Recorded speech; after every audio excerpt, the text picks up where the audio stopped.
Good evening, and welcome to another edition, a Halloween weekend edition of Coast to Coast AM live talk radio on the CBC radio network throughout the nighttime for those living and not.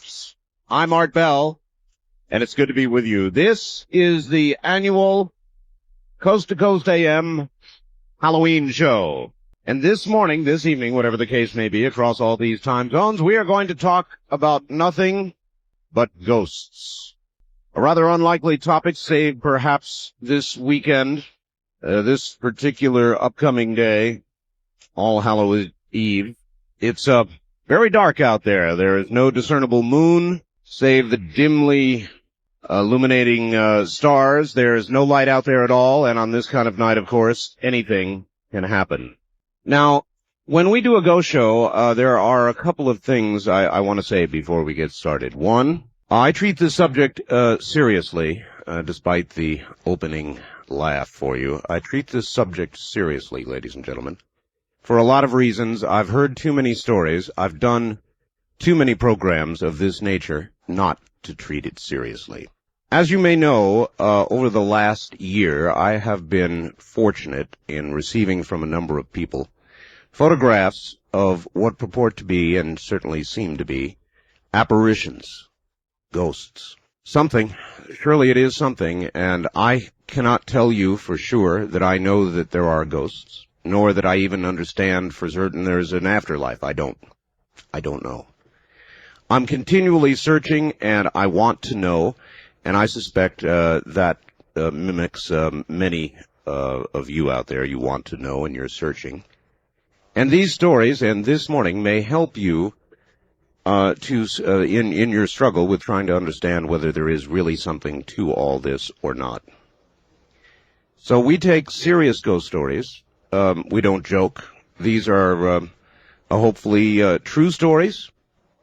And I guess that's what makes it all the more frightening, the fact that they are at least given to us as real ghost stories. So anyway, welcome to the weekend, welcome to the Halloween program, and we'll get started shortly.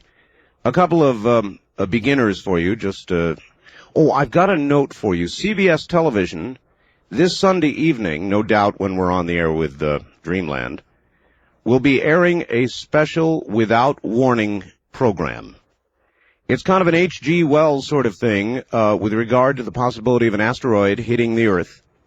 I think it may be called Without Warning. It actually is in TV Guide, so I'm not giving away any secrets here. But you may want to run your VCR on that Sunday evening.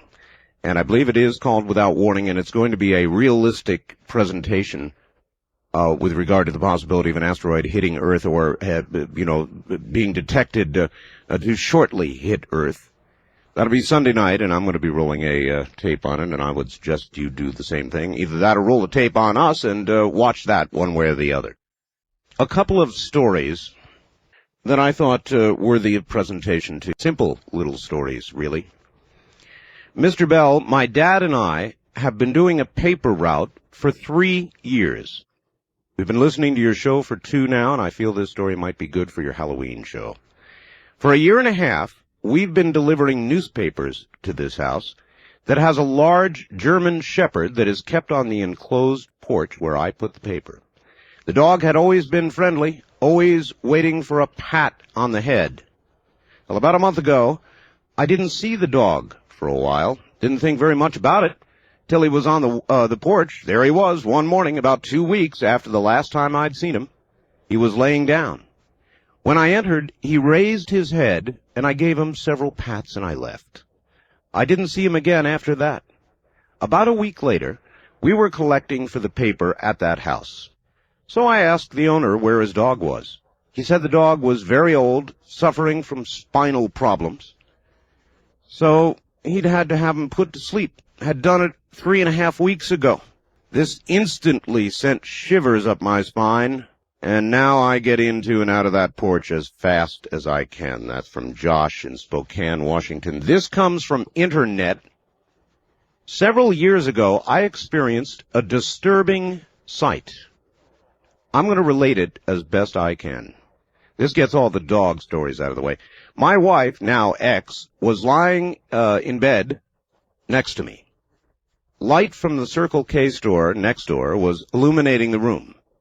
I was laying there thinking about how good she looked in the yellow light when something black rose up out of her body. My first thought was, I thought I was awake.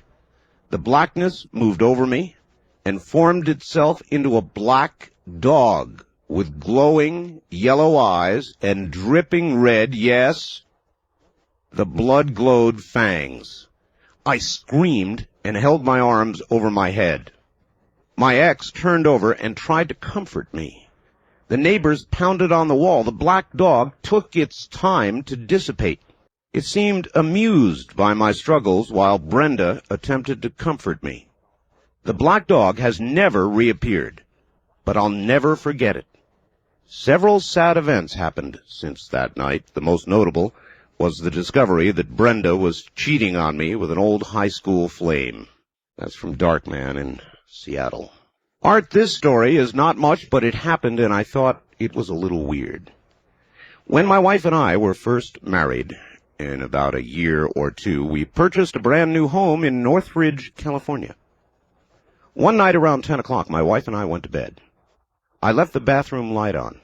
Now my wife had on a violet-color night clothing. She was sleeping on my left side. I was not dreaming. I was still awake, just thinking about things. Looked over at the bathroom door. It was open. I saw what I thought was my wife standing in the doorway of the bathroom, and I said, "What are you doing up?" My wife said, "Huh?" The image at the bathroom door immediately vanished. My wife was still on the bed next to me. Weird. Wasn't a dream. The image I saw was so vivid and real, I actually thought it was my wife.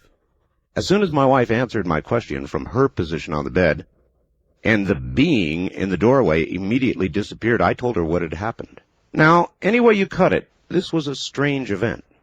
I only conclude that there may have been something in the past that happened at that location before the housing tract was built there. The entire valley used to be nothing but horse ranches. Enjoy it. It's true. And then this. Art, I was an Eastern Orthodox priest for many years, and in that time I've witnessed many interesting, if not frightening, things. This is one that I'd like to tell you about. In 1974, a close friend of mine lost her father.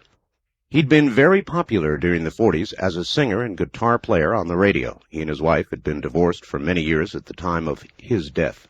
He lived alone and died of a heart attack while sleeping in his bed. It was 3 days before his body was discovered. About a week after the funeral, his ex-wife moved back into the house that he'd lived and died in. 2 months after his death, I received a phone call from my friend asking if I could come over to her mother's house. Apparently her mother was beginning to act a little strange, and she was concerned. When I got there, the three of us sat down, and my friend's mother related this story to me. She said she was convinced she was going crazy. She said about 2 weeks earlier, she woke up in the middle of the night to the singing of her dead ex-husband. She walked into the front room, and he was sitting in the rocking chair smiling at her. She went back into the bedroom and spent the rest of the night with no sleep. She then told me after that she'd be sitting in the front room, and for no reason it would feel like someone was grabbing or pinching her legs, after which welts would appear on her legs. Also, she'd continue to hear her dead husband singing every night. I told her I didn't think she was going crazy, having had some working knowledge of the rite of exorcism. I asked her if she'd feel better if I went through the house and blessed it. She said it certainly would make her feel better. I took out a small bottle of holy water and proceeded to go through the house room by room, beginning with the basement. Everything went fine. I saved the bedroom for last. Upon entering the bedroom, there was a noticeable temperature difference. It was very cold, and you could see your breath. The mother stood in the doorway, and as I threw the holy water around the room, the mother was thrown backwards out of the doorway into the hallway. When I asked her what was wrong, she said something had hit her in the legs, like something was trying to push her out of the way. I was a little skeptical until she pulled her pants legs up, and there they were, large red welts on both legs just above the knee. I'm not trying to make any claims as to what was going on in that house, but I can say that after I blessed the house, there was no further problem with visions or physical manifestations. A bit of a primer for you, and a couple of stories sent in. I have many, many more that have arrived by fax. If you have one and you'd like to fax it in, you're welcome to do so. My fax number is area code 702-727-8499. 702-727-8499. Now, this morning, that's all we're going to be doing is ghost stories. You're welcome to make a contribution. You're welcome to light a candle if you wish. And just sit there and get scared. And believe me, before this night is through, we will succeed in doing that. Probably will succeed in scaring myself. I've got my candle ready. Just a brief warning. If these sorts of stories, and some of them are going to be realistic, and some of them are going to be frightening, if they scare you, by all means, tune out. I'm sure there's lots of shows this morning dispensing the usual, and many of you, I understand, would be far more comforted with the usual, so you'll want to tune out about now, because coming up shortly, the unexpected, possibly the frightening, and I don't really want to scare anybody who's not ready for it. I simply tell you, you will hear stories that I think will convince you, if you continue to listen, that there is a life that comes after. And occasionally, things seem to interrupt the normal flow of the soul after death. Whether it's unrequited love, whether it's a murder, whether it's an unexpected, untimely death, occasionally things seem to interrupt the flow of what ought to come after this life. And those are the stories you will hear this morning. Or in just a very few moments. All right. Here are the telephone numbers. And remember this evening, nothing but ghost stories. If you have one for us, by all means, pick up the telephone. If you're a first-time caller to the program, the number is area code 702 727-1222. 702-727-1222. The wildcard direct lines, area code 702-727-1295. 702-727-1295. And then finally, if you're east of the Great Rocky Mountains, the number is 1-800-618-8255. 1-800-618-8255. And now, ladies and gentlemen, to the phones. On the wildcard line, you are on the air. Good evening. Good evening, Art. Hello. How are you? I'm just fine. Do you have a ghost story?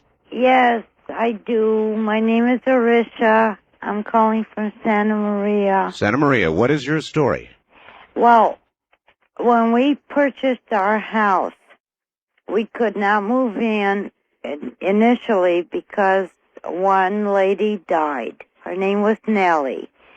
And for about 3-4, we've been in this house over 20 years now, mind you. And she lived here with us. And my husband... Well, now, what do you mean? She lived with you as a ghost? Yes. And now, how did you know she was there? Did you see her, hear her, feel her? How did you know? I felt her. You felt her. And the room that she died in, which I am sitting in right now, was very, very cold always. Except that one day, my husband went down the hall, and he's not a believer, and she touched him, and he came back to me, and he says, somebody touched me, and I said, it was Nellie. Don't get excited. And we used to get her mail at this house for about 3 years. And every time that the mail came for her, we would lay it on the table, and I would say, Nellie, here's your mail. And it was for about 5 years she was in this house. And then she left. And I just don't know how to explain it to anyone. Well, you don't have to, ma'am. Thank you very much for the call. She left. In other words, you stopped sensing the presence. No, I understand that. You see, that really is typical. And usually the areas haunted, if you want to call it haunting, and it really doesn't matter, does it? The areas that are affected by the presence of what seems to be left of that human spirit are frequently the areas that that person was killed in, died in. It's really hard to understand. Another aspect of it that I've never understood, one mentioned in a couple of the stories I read you and the one she just told you, is the cooling of a room. I mean, just a downright chill, even to the degree that you can see your breath. It's not unusual to hear that. I don't understand exactly why it would be, but it does seem to trail with these stories. On the wildcard line, you are on the air. Good evening. Good evening, artist Andrea in Vista, California. Welcome to the program. Okay, what happened was I was sleeping in this mobile home in a twin bed, and about 3 o'clock in the morning, I suddenly awakened, but my eyes were still closed, and I sensed kind of an energy down at my feet. Down at your feet? Yeah, down at my feet. It was really bizarre. I didn't move. My eyes were still closed. It was a kind of a positive feeling. I wasn't afraid of it, and I felt this energy kind of moving, kind of up on the side of the bed. Yes. Up towards my head. Well, when it got right up to just about to where my arms were, I decided, well, I best. The first thing. Wait. I thought for a minute. It was this whatever it was warm and good. And the first thing I said was, "Mom, is that you?" And then I didn't get a response. So then I opened my eyes, and there's this figure standing there, just looking at me. It was pink and blue. Pink and blue. Pinkish, just a pinkish illumination and blue. All right, so it was not a solid form. And not quite, well, it was shaped like a human and as tall as a human, but it wasn't quite solid. And I said the darndest thing. I said, "Can I help you?" People say the darndest things. At a well, I moment like wasn't that. afraid of it. I was looking at it wondering, what is this? Can I help you? Okay. Can I help you? And then it vanished. And it vanished. Slowly dissipated. Maybe it was shocked. I mean, maybe what you said at that moment just absolutely astounded it, even in spirit form, and it couldn't handle it. But Maybe it had been wandering the aisles of large discount stores now for months with nobody ever asking a question like that. Oh my God! I remember calling my friend, and he just didn't believe me, and oh. Well, I believe you. Thank you. All right. Take care. May I help you? All right. Well, it is but the very beginning, and you have connected with the Halloween weekend show, the annual event on Coast to Coast AM. I'm Art Bell. Was that Coast to Coast, or was that Ghost to Ghost AM?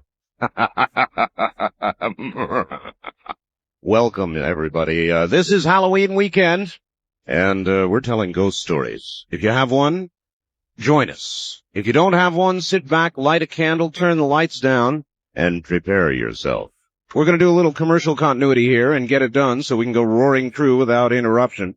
And now, back to the lines. On the toll-free line, you're on the air. Hello. Hello, Art. It's Anthony, Mr. Friday Night from St. Louis. Well, welcome to the program. I got a ghost story for you. It's not very scary, but it's worth telling. All right. Anyway, I never really knew my grandfather consciously, although Mom said I did love him. He died when I was 2 years old. That was 15 years ago, just about almost a month now. Right. And there was a time period after he died. Mom told the story to me and a lot of other people where Mom was sitting there doing something, like just a couple months after he died, and he came back in full form, fully recognizable, just like he was in real life, just before he died. And he didn't say anything. He was just sitting there with a smile on his face, and the impression Mom got from the apparition/grandfather is that he was sending some kind of message that he was all right, so to speak. No, that makes sense. And I'm sure the one thing that any spirit, anything or anybody who has left this earth would want to be able to tell or assure the people who are left. And that is that they're all right. That it is all right. That they're not gone forever. In fact, we're all not gone forever. What I do find interesting is that the apparition appeared in solid form. Not too many of them do. And the one, by the way, actually a couple that appear in our current newsletter are about to appear in the current newsletter. You've got to get hold of our newsletter, incidentally. Let me plug it while I'm at it. It's got the ghost photograph in it.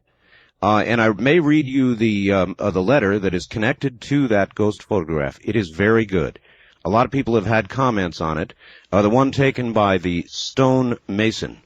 Thank goodness we managed to get it into the newsletter, and I hounded them to be able to do that. And so it is in there.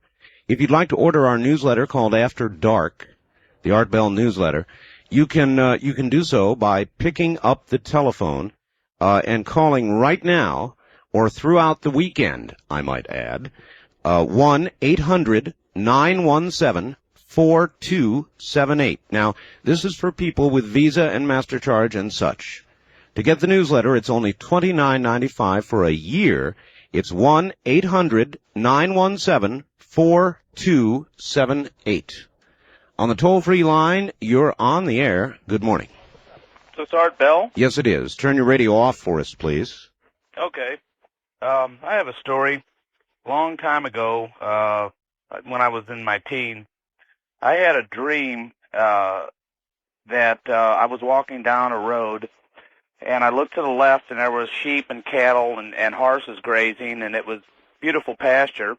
And I kept walking on a little further, and there was like a real beautiful old Civil War type looking house, that type of an older house. Sure. And there was a lady outside pouring water into a bird bath, and she waved and smiled at me, and she was a very beautiful lady. And I waved and smiled and said hi back, and I kept walking down the road, and there was a white picket fence. And as I walked down the road, the trees kind of made an arch, and as I walked through the arch of trees, not a perfect arch, but just kind of an arch, I woke up, and I felt pure pleasure. I just felt great. And I got up, I smoked a quarter of a cigarette, and got a drink of water, went back to bed. Right. And I'm walking down, and in this dream, the same night, I'm dreaming, I'm walking down this road, I'm feeling very uncomfortable, and all of a sudden I notice, I look to the left, and there's that same sloping pasture, and I noticed a sheep first in a long, tall, very unruly pasture. The sheep is laying there, you could see its body deteriorated. You could see the cattle and the horses dead. And as I walked to what was a pretty picket fence, it was just unmaintained and paint peeling off it. And the house was in shambles. And I saw a man chasing a woman with a axe that looks like an axe on the back of a dime. Yes. And hit her in the head. And then she screams as he's hitting her. I didn't see her hit her. I just saw her chasing her through a open window without a screen. And then she comes back, and you could see her just kind of walking almost zombie-like. And she had the same axe in her hand with blood coming out of her head. And this was the same woman I saw before, only she was a little more aged, like she'd be 60 or so. Yes. And then you heard a guy scream, and you heard a thud, and I hurriedly walked down and started walking through these trees that were completely, at this time, they were like barren, almost like fall, but it was because of death, not fall.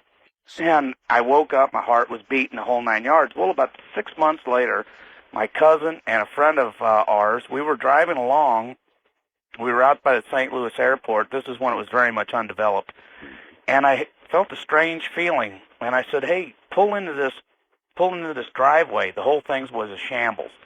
We pulled in, got out of his Jeep, and started walking up towards this so-called remnants of a house where there was like half of a brick chimney down, and the roof was like down on the ground. Yes.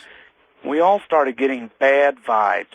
And as we walked closer up to it, we noticed that the place in front of where that window was that I saw that axe thing committed, there was like like the thorn tree they used to crucify Jesus Christ, the thorns they put around his head. And you could almost feel something surrounding us.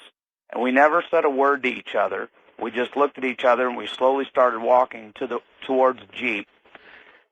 All of a sudden, we found ourselves at a very fast pace towards the Jeep. Next thing we knew, we were in the Jeep, and it didn't want to fire up. My cousin threw it in a neutral. My buddy got out, kind of pushed it. We popped the clutch. It fired up. We left the place ASAP. And the thing of it was, when we got up to the Big Boys, and of course, Big Boys hamburgers aren't anymore, Right. we shut down the vehicle, and it fired right back up. And we never did return to the place, but Wow. it seems like that was a very strange situation. It was, and possibly, what do you think your dream was then? Do you think that it was sort of a foretelling of what occurred there? We've analyzed it over the years. I'll speak for my cousin and not Bob or myself, but my cousin is very, very, very, very high up in AT&T, and he's a very intelligent man, and we've sat and talked about this. And one proposal we came up with years ago that it had something to do with the one thing we could come up with, that the dream happened to me, but everything happened that way. The only thing we could come up with that we could all agree on that the maybe cause of it was what's going on in America economically today. Economically today? Yes, isn't that strange? It's something like that. And I have one more thing real quick. Well, our current economic situation is a little like an axe in the head. Sir, we're very short on time, so if it's very quick. Okay, when my dad died, my mom started going into she just started deteriorating physically, and weight and bags under the eyes and black eyes. And I was down at a place that I was working, a buddy of mine owned, and I was standing there, and all of a sudden I felt his presence. And I said, Dad, don't take Mom, just go. She'll be with you later. The family needs her too much. And it was only about a couple days after that she started improving. That was a very strange thing as well. Thank you very much for the call from, I believe, the St. Louis area. Well, it does bring up, though, another topic. And that has to do with the feeling of a presence. Now, that much I can say I have had. There have been a few times during my life when I have felt distinctly a presence. And I don't recall that it particularly scared me, but I was absolutely aware of it, and I'm sure that it may have happened, well, I guess I shouldn't say I'm sure, but I would bet that it's happened to many of you. And you can feel human beings, much like animals, I believe, have an instinctual sense about them.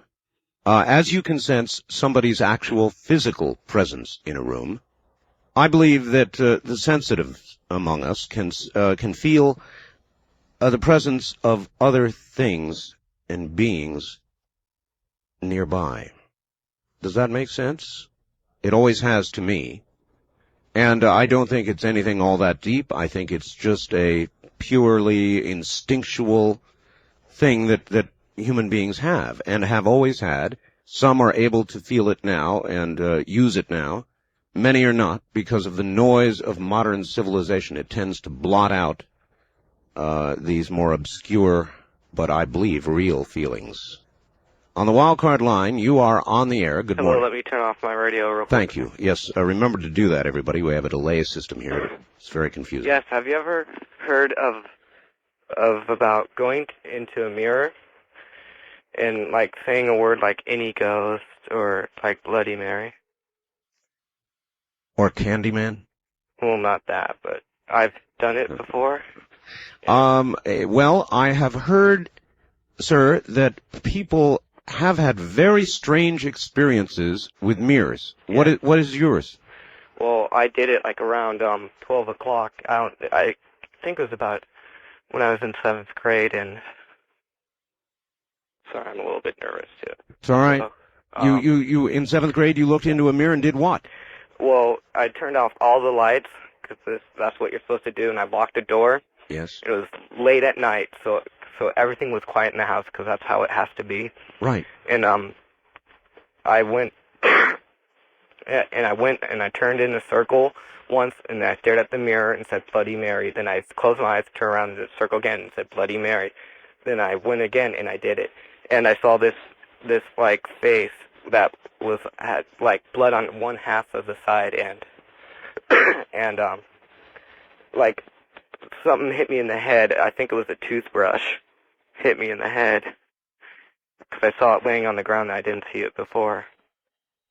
Odd. And I've had other friends who said that they've had scratches from doing that. And I've had a friend in the 7th grade who I was a really good friend with named... No, don't give me the person's name. Well, not her full name. And she's related to Bloody Mary, the Queen of Scots, you know. All right, sir, thank you. I have heard about this before. Maybe some of the rest of you know something about it. But there is something about mirrors. And I believe there is something about, in effect, inviting something to appear. And it may not matter the words that you use. But if you, in effect, put yourself in a mood of being receptive to this sort of thing, and then you exercise some sort of ritual, in this case, the use of a mirror, you may, in fact, be inviting something in that you may be sorry you invited in. Just a word to the wise. On the wildcard line, you're on the air. Good evening. Okay, I'm calling from Reno. Hi. This happened whenever I was about 7 years old. My dad had already been married about a year. His wife started dabbling into the occult, but I didn't know what the occult was. So we were going to church, and of course my brother, he went up to the altar and committed himself to Jesus Christ.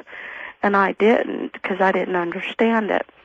But once I decided to do this, I had said my prayers, and I told the Lord that Sunday morning, I'm going to commit myself to you. And, so that happened on a Friday. And so I was real excited about going to church because I was going to do this thing. I understand. And I went to bed. And later on that night, I have no idea what time it was, my door was open. It was always open. My parents' door is closed because they don't want, the snoring to wake us up. Yes. And I woke up, and there was a bull standing at the front of my door. It was a demon, and it was in a shape of a bull. And it was about 4.5 feet tall. And I looked at it, and I just said, God, I don't know what it is, and help me go to sleep. And if I don't move, then maybe it won't hurt me. Well, then I had this really strange dream, and it was very unrelated to what was in front of me. So I dreamt this certain dream, and when I woke up, that bull was still standing there. It had horns and everything. And I thought, no, it's not going away. I was thinking this, and all of a sudden it disappeared, and it had attacked me. I was struggling in bed. I was trying to scream, and the worst thing you can do is you're screaming and nothing comes out of you. I couldn't breathe. I felt like I was being smothered. I understand that feeling. You are screaming internally, but nothing will come out. And I was thinking, what am I to do? What am I to do? I'm going to die. It's going to kill me. And sure enough, I said, okay, God, you're going to have to take it away because I can't do anything. I'm going to die, and I don't want to die. And so it let go. It dissipated. It never showed up again. When that thing let go and it ran out of the room and it left, I just screamed, totally bloody murder. And my dad comes running in there seeing what's going on. And I was telling them, there's a monster in here. A monster. And it was trying to kill me. And nobody really believed it, but it really actually happened. Maybe ahead of your commitment on Sunday, it was one last shot, so to speak, of the dark force trying to get hold of you. I believe that. And one other thing about my mom and the power of God, what I had to deal with was that very quickly she had a 4-foot mod poster. This was back in the 70, 71, 72. Mod came back. Okay, very quickly. And it was a picture of the devil. And I wouldn't go into her room. So I asked God to take away that poster. And within 3 weeks, it had torn itself apart. Thank you for the call. You know, if there is good in this world, if there is God, if there is a presence, a creator presence, then it would certainly make sense that there would be an opposite force. As it can be documented for just about everything else in our life that we do, that we experience, there are two sides. There's good and evil. There's good and evil, for example, in atomic energy. There's good and evil in just about every force that we do control on Earth. So, with the assumption of a creator, a God, a good, I think it's not too much of a leap to understand there is an opposite force, the one we talk of this morning. On the wild card line, you're on the air.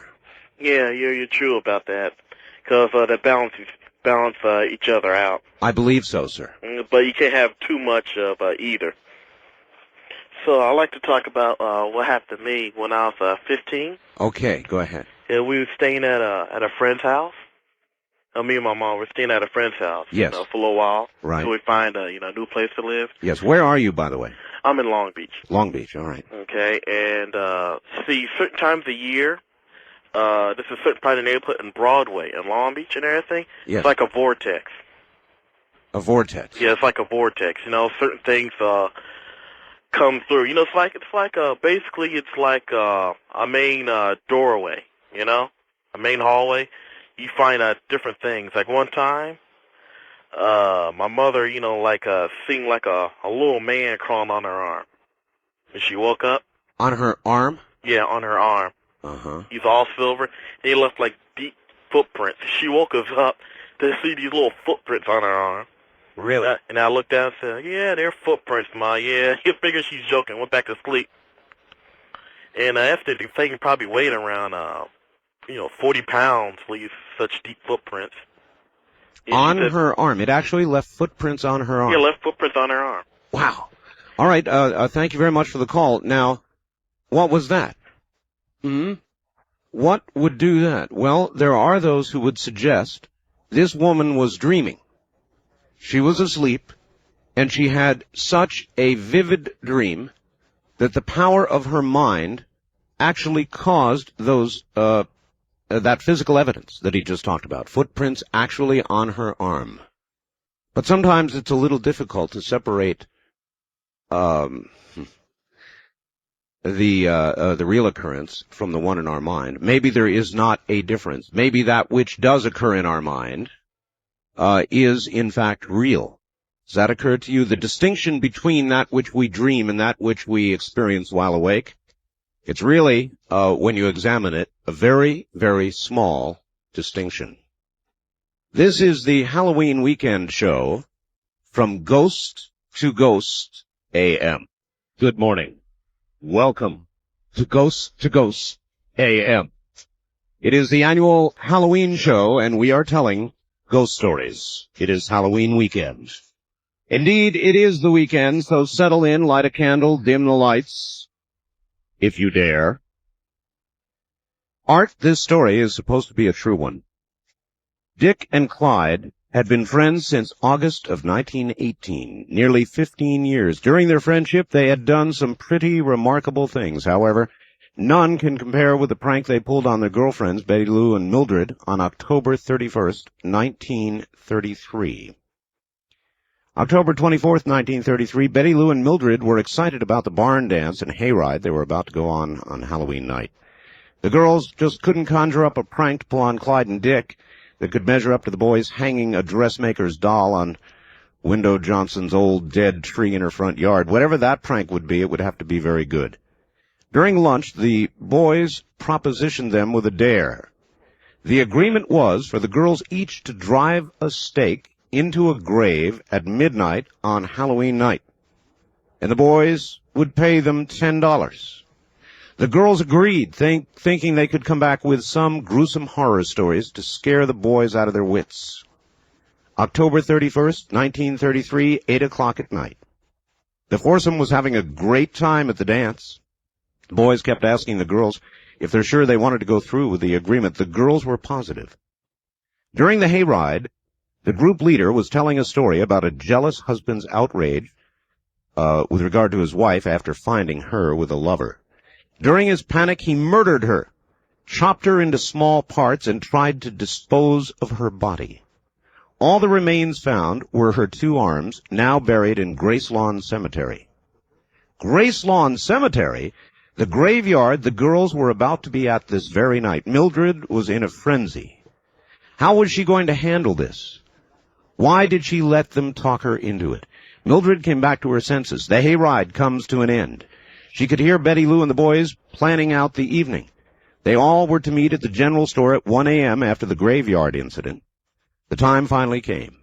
Mildred and Betty Lou found themselves at the graveyard. Betty Lou was to pound her stake into grave number 12, and Mildred into number 56. They decided to just meet at the back of the store. Betty Lou pounded her stake as directed and gave a signaling whistle to Mildred. Betty Lou was finished. She headed back. Mildred pounded her stake and got up to leave. Something was tugging her skirt. She screamed for help and nobody came. She tried harder to get away, but it was useless. At 1 a.m., Betty Lou and the boys were worried about Mildred. Why hadn't she shown up? Had she been hurt? They decided to go back to the graveyard, but it was the dead of night and too dark to see a thing. They came to the conclusion that she was tired and went home. November 1st, 1933, the Jonesboro Morning Bee read, "Girl found dead in Gracelawn Cemetery with stake through her dress." That's from Ron in Seattle. On the toll-free line, you're on the air. Hi. Make that the wildcard line. Hello? No, you're not. On the first-time caller line, you're on the air. Good morning. Hello? Hello. Hi, Art. Hi. I'm calling from Santa Rosa, Santa Rosa. KSRO. Great. and I will tell you a truth that I know, as sure as I know my name, that ghosts and poltergeists and past life visions are all one and the same, that they're all agents of Satan. In 1989, on Thanksgiving Day, my mother-in-law died.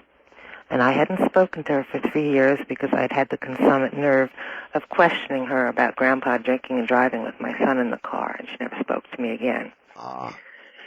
And the next day, my husband arrived home, and he'd been with her at the moment of her death, and she'd thrown back the blankets as if to leave, and she was clouded with morphine. And he and I stood outside on the sidewalk and watched this cloud about 50 feet long and 40 feet wide, just about the height of the telephone poles. It was brown, dirty mist. And we watched it dissipate in front of our eyes. And I made a joke, and I said, maybe that's your mother's spirit. And about a week later, his father reported that some things were turned around on the mantelpiece, and a spot on the windowsill where she'd placed the glass refused to dry. And we thought, well, he drinks a lot. This can't be true. And about a week after that, I was sitting in the living room, and my husband was at his office, and her music box in the corner of the room went on all by itself. And I called him up and really freaked him out. And he'd kind of abandoned the family in that he was up there every weekend sitting at the foot of her bed on the floor writing poetry about her. It was sort of an emotionally incestuous relationship. Well, he began to change a lot. And what was going on was he was seeing another woman who later turned out to be the image of his mother, an older woman. And he literally turned into her. Wow. And he would come to the door one day screaming at me to quit using his last name. We've been together 17 years. And the next day he would forget that he'd even said that and be very charming. And My God, how did you get through this?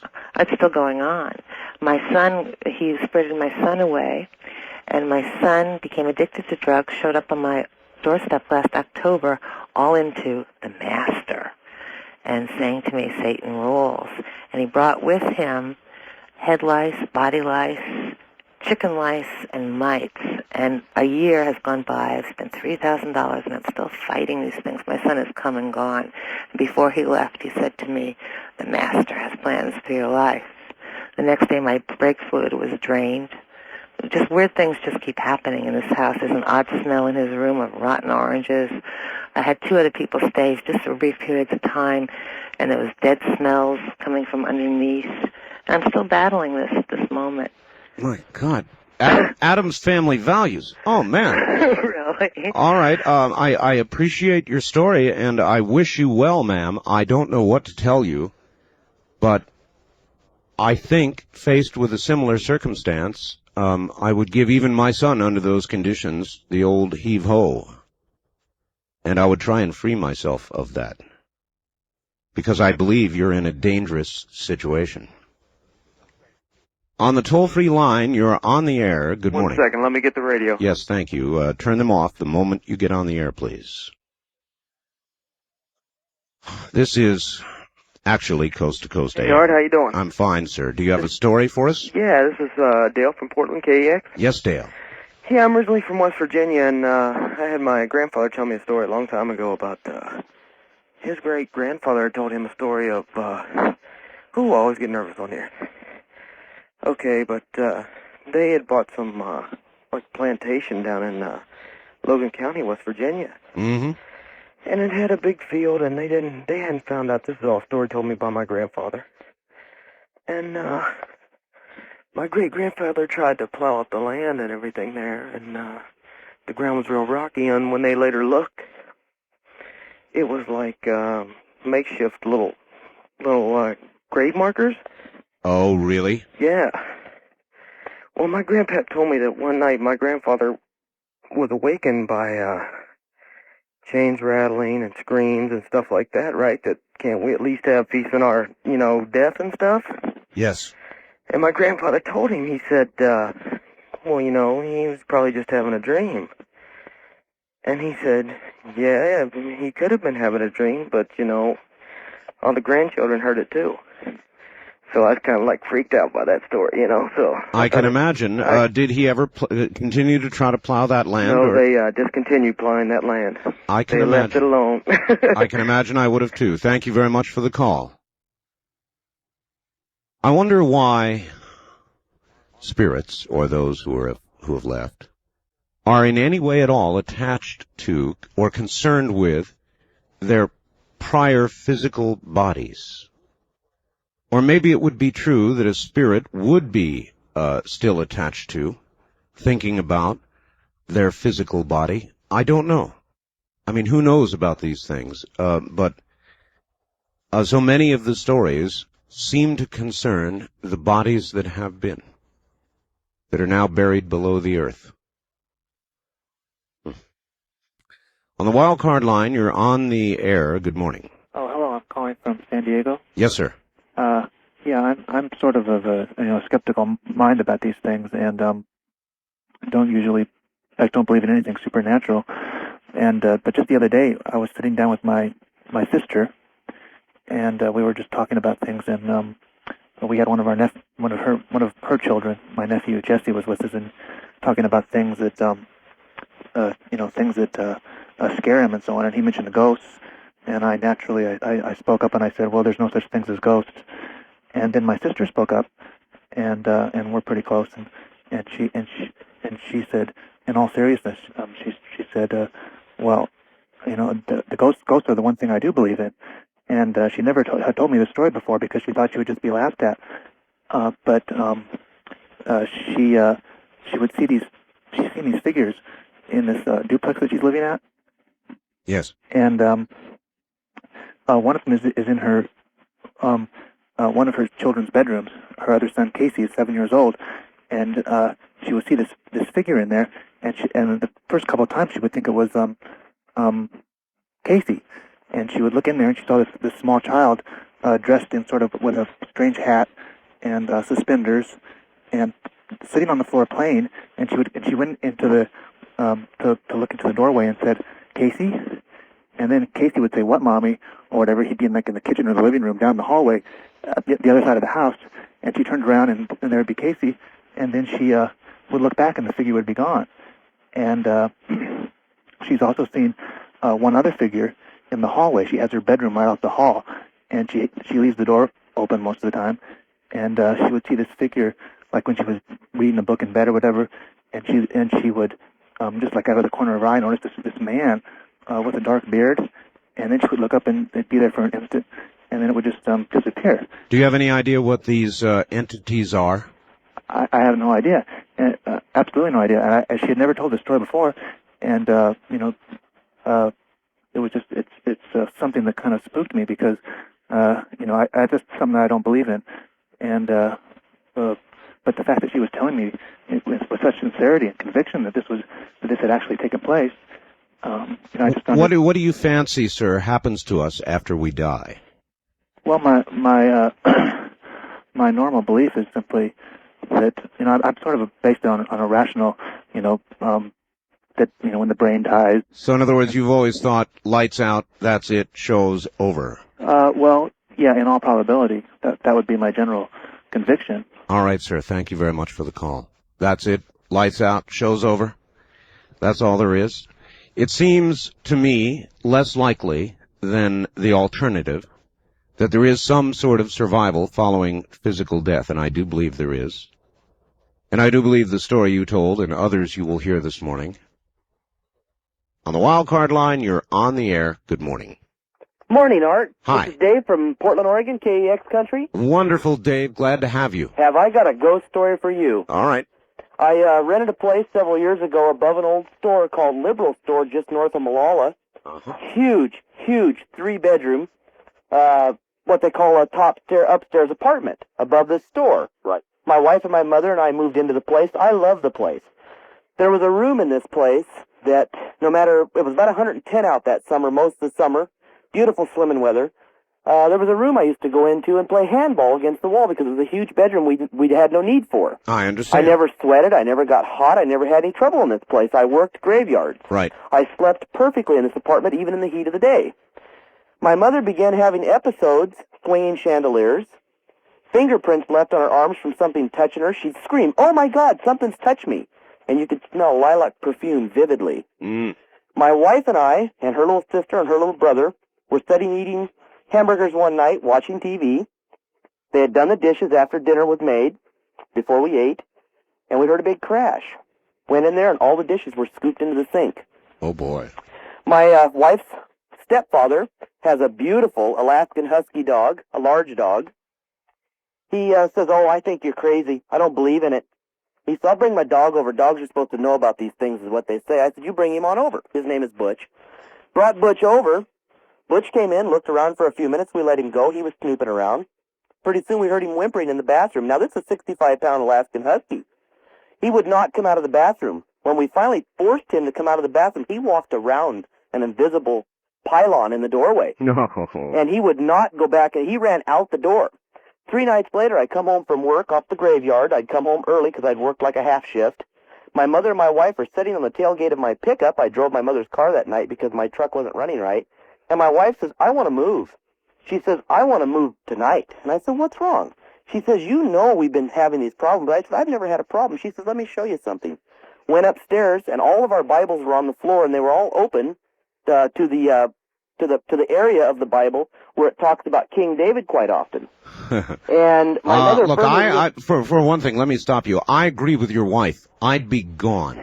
Well, we did move immediately, actually, that next week. My mother believes it was my grandmother who was upset with her because I was out of the state when she died. One more thing that did happen was a chandelier would swing at any given time in the dining room. My cat one time flew backwards out of this room that I liked, and the cat wouldn't come back in our apartment. My wife one night called me at work and said, somebody's beating on the upstairs door. Well, this was 2.5 stories off the ground. Somebody was knocking on the windows. We moved the next day. I don't blame you. And that is the true, and my mother and my wife are, to this day, we go by that store when you drive out the old highway there. Right. They won't stop and go into that store. And that ended it? For us, it ended it. Now, I have heard stories, I have friends in Malala and family. I've heard stories that several families have moved in and moved right back out. And we don't know if it's the place is very, very old. Hundreds of years old. This building's probably been there since the early 1900s or more. And it's a store at the bottom and an apartment at the top. And like I say, it's 2.5, almost 3 stories tall. And my wife claimed, I wasn't there the night the windows were being knocked on, but her little sister, who's very skeptical, doesn't believe in any of this, or didn't until then, told me, she said, I was pure white, was shaking. Pure white. I couldn't stand to stay there because something was knocking on all the windows and was knocking on the upstairs door. We had 2 doors.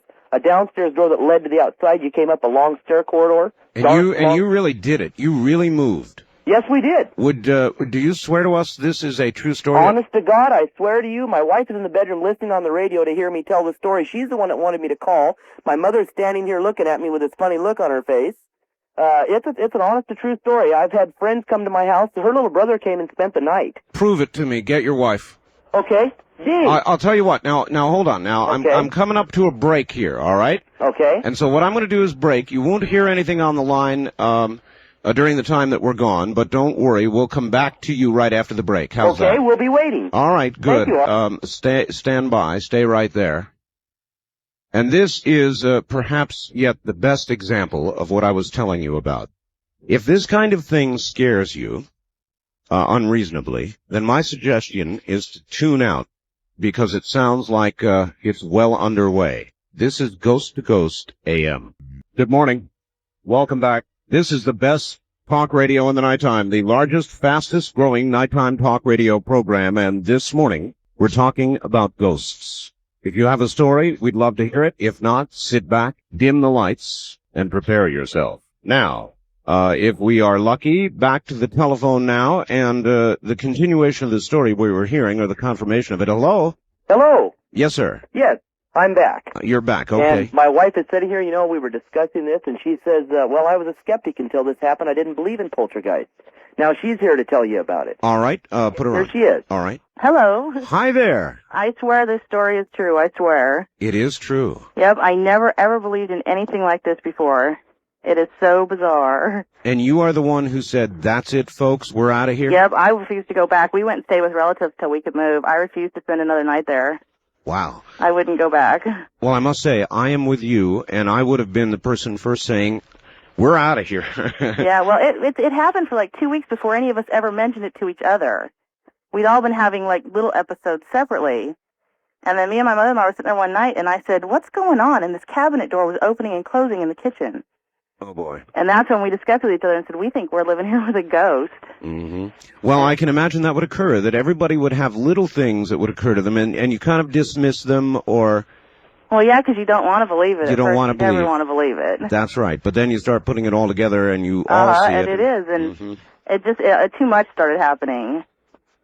Look, I appreciate your confirmation. It's really kind of you to come on the phone, and thank you both. Thank your husband for me. Okay, thank you. Take care. There you are, folks. That's me. I think I would have left. On the one hand, I would like to have the experience. I would like to experience something that I would definitely call an apparition, something that would confirm for me the afterlife. But on the other hand, it would scare the pants off me, and I think I'd be out of there as quickly as possible. On the first-time caller line, good morning. You are on the air. Yeah, Art, I'm calling from Overland Park, Kansas. Overland Park, Kansas, on a portable telephone. Yeah, sorry about that. I've got a really strange story. This happened to me. I'm 22 years old now. I was between 14 and 16 years old. True story. I was in my parents' house, which we had built. You know, nobody lived there before. Mm-hmm. And my parents had gone on a walk for the evening with my brothers and sisters, and I was sitting at home, and I remember it was really well, 'cause it was a Thursday night, because I was watching Simon & Simon. I'm watching TV, and I just got a feeling of disorientation around me. It was really strange. And there's plants hanging above the television set. And I look up, and the thing, it distracted me, and it was like if you would see it was like almost invisible thick shape going through the plants. Okay, just something. An invisible shape going through the plants? Yeah, and it's the only way I can explain it is if You mean as though you could see the plants moving aside for something that was moving in them? it was as if inside the little shape that was moving, it was like a swirled clear color. Just you could tell something was there moving really fast, and it was just gone. I understand. And I just got a really odd feeling, disorientation around me, and I kind of, I'm looking around, just turning around, looking around, having this odd feeling, and I turn back and look behind me down the hall, and down the hall, there's a figure standing there, just as plain as day, nothing you could see through, just solid, and it was not facing me, it was facing a different direction down a different hall, and I'm getting goosebumps just talking about this, but this figure was standing about 6'5", 7 feet tall.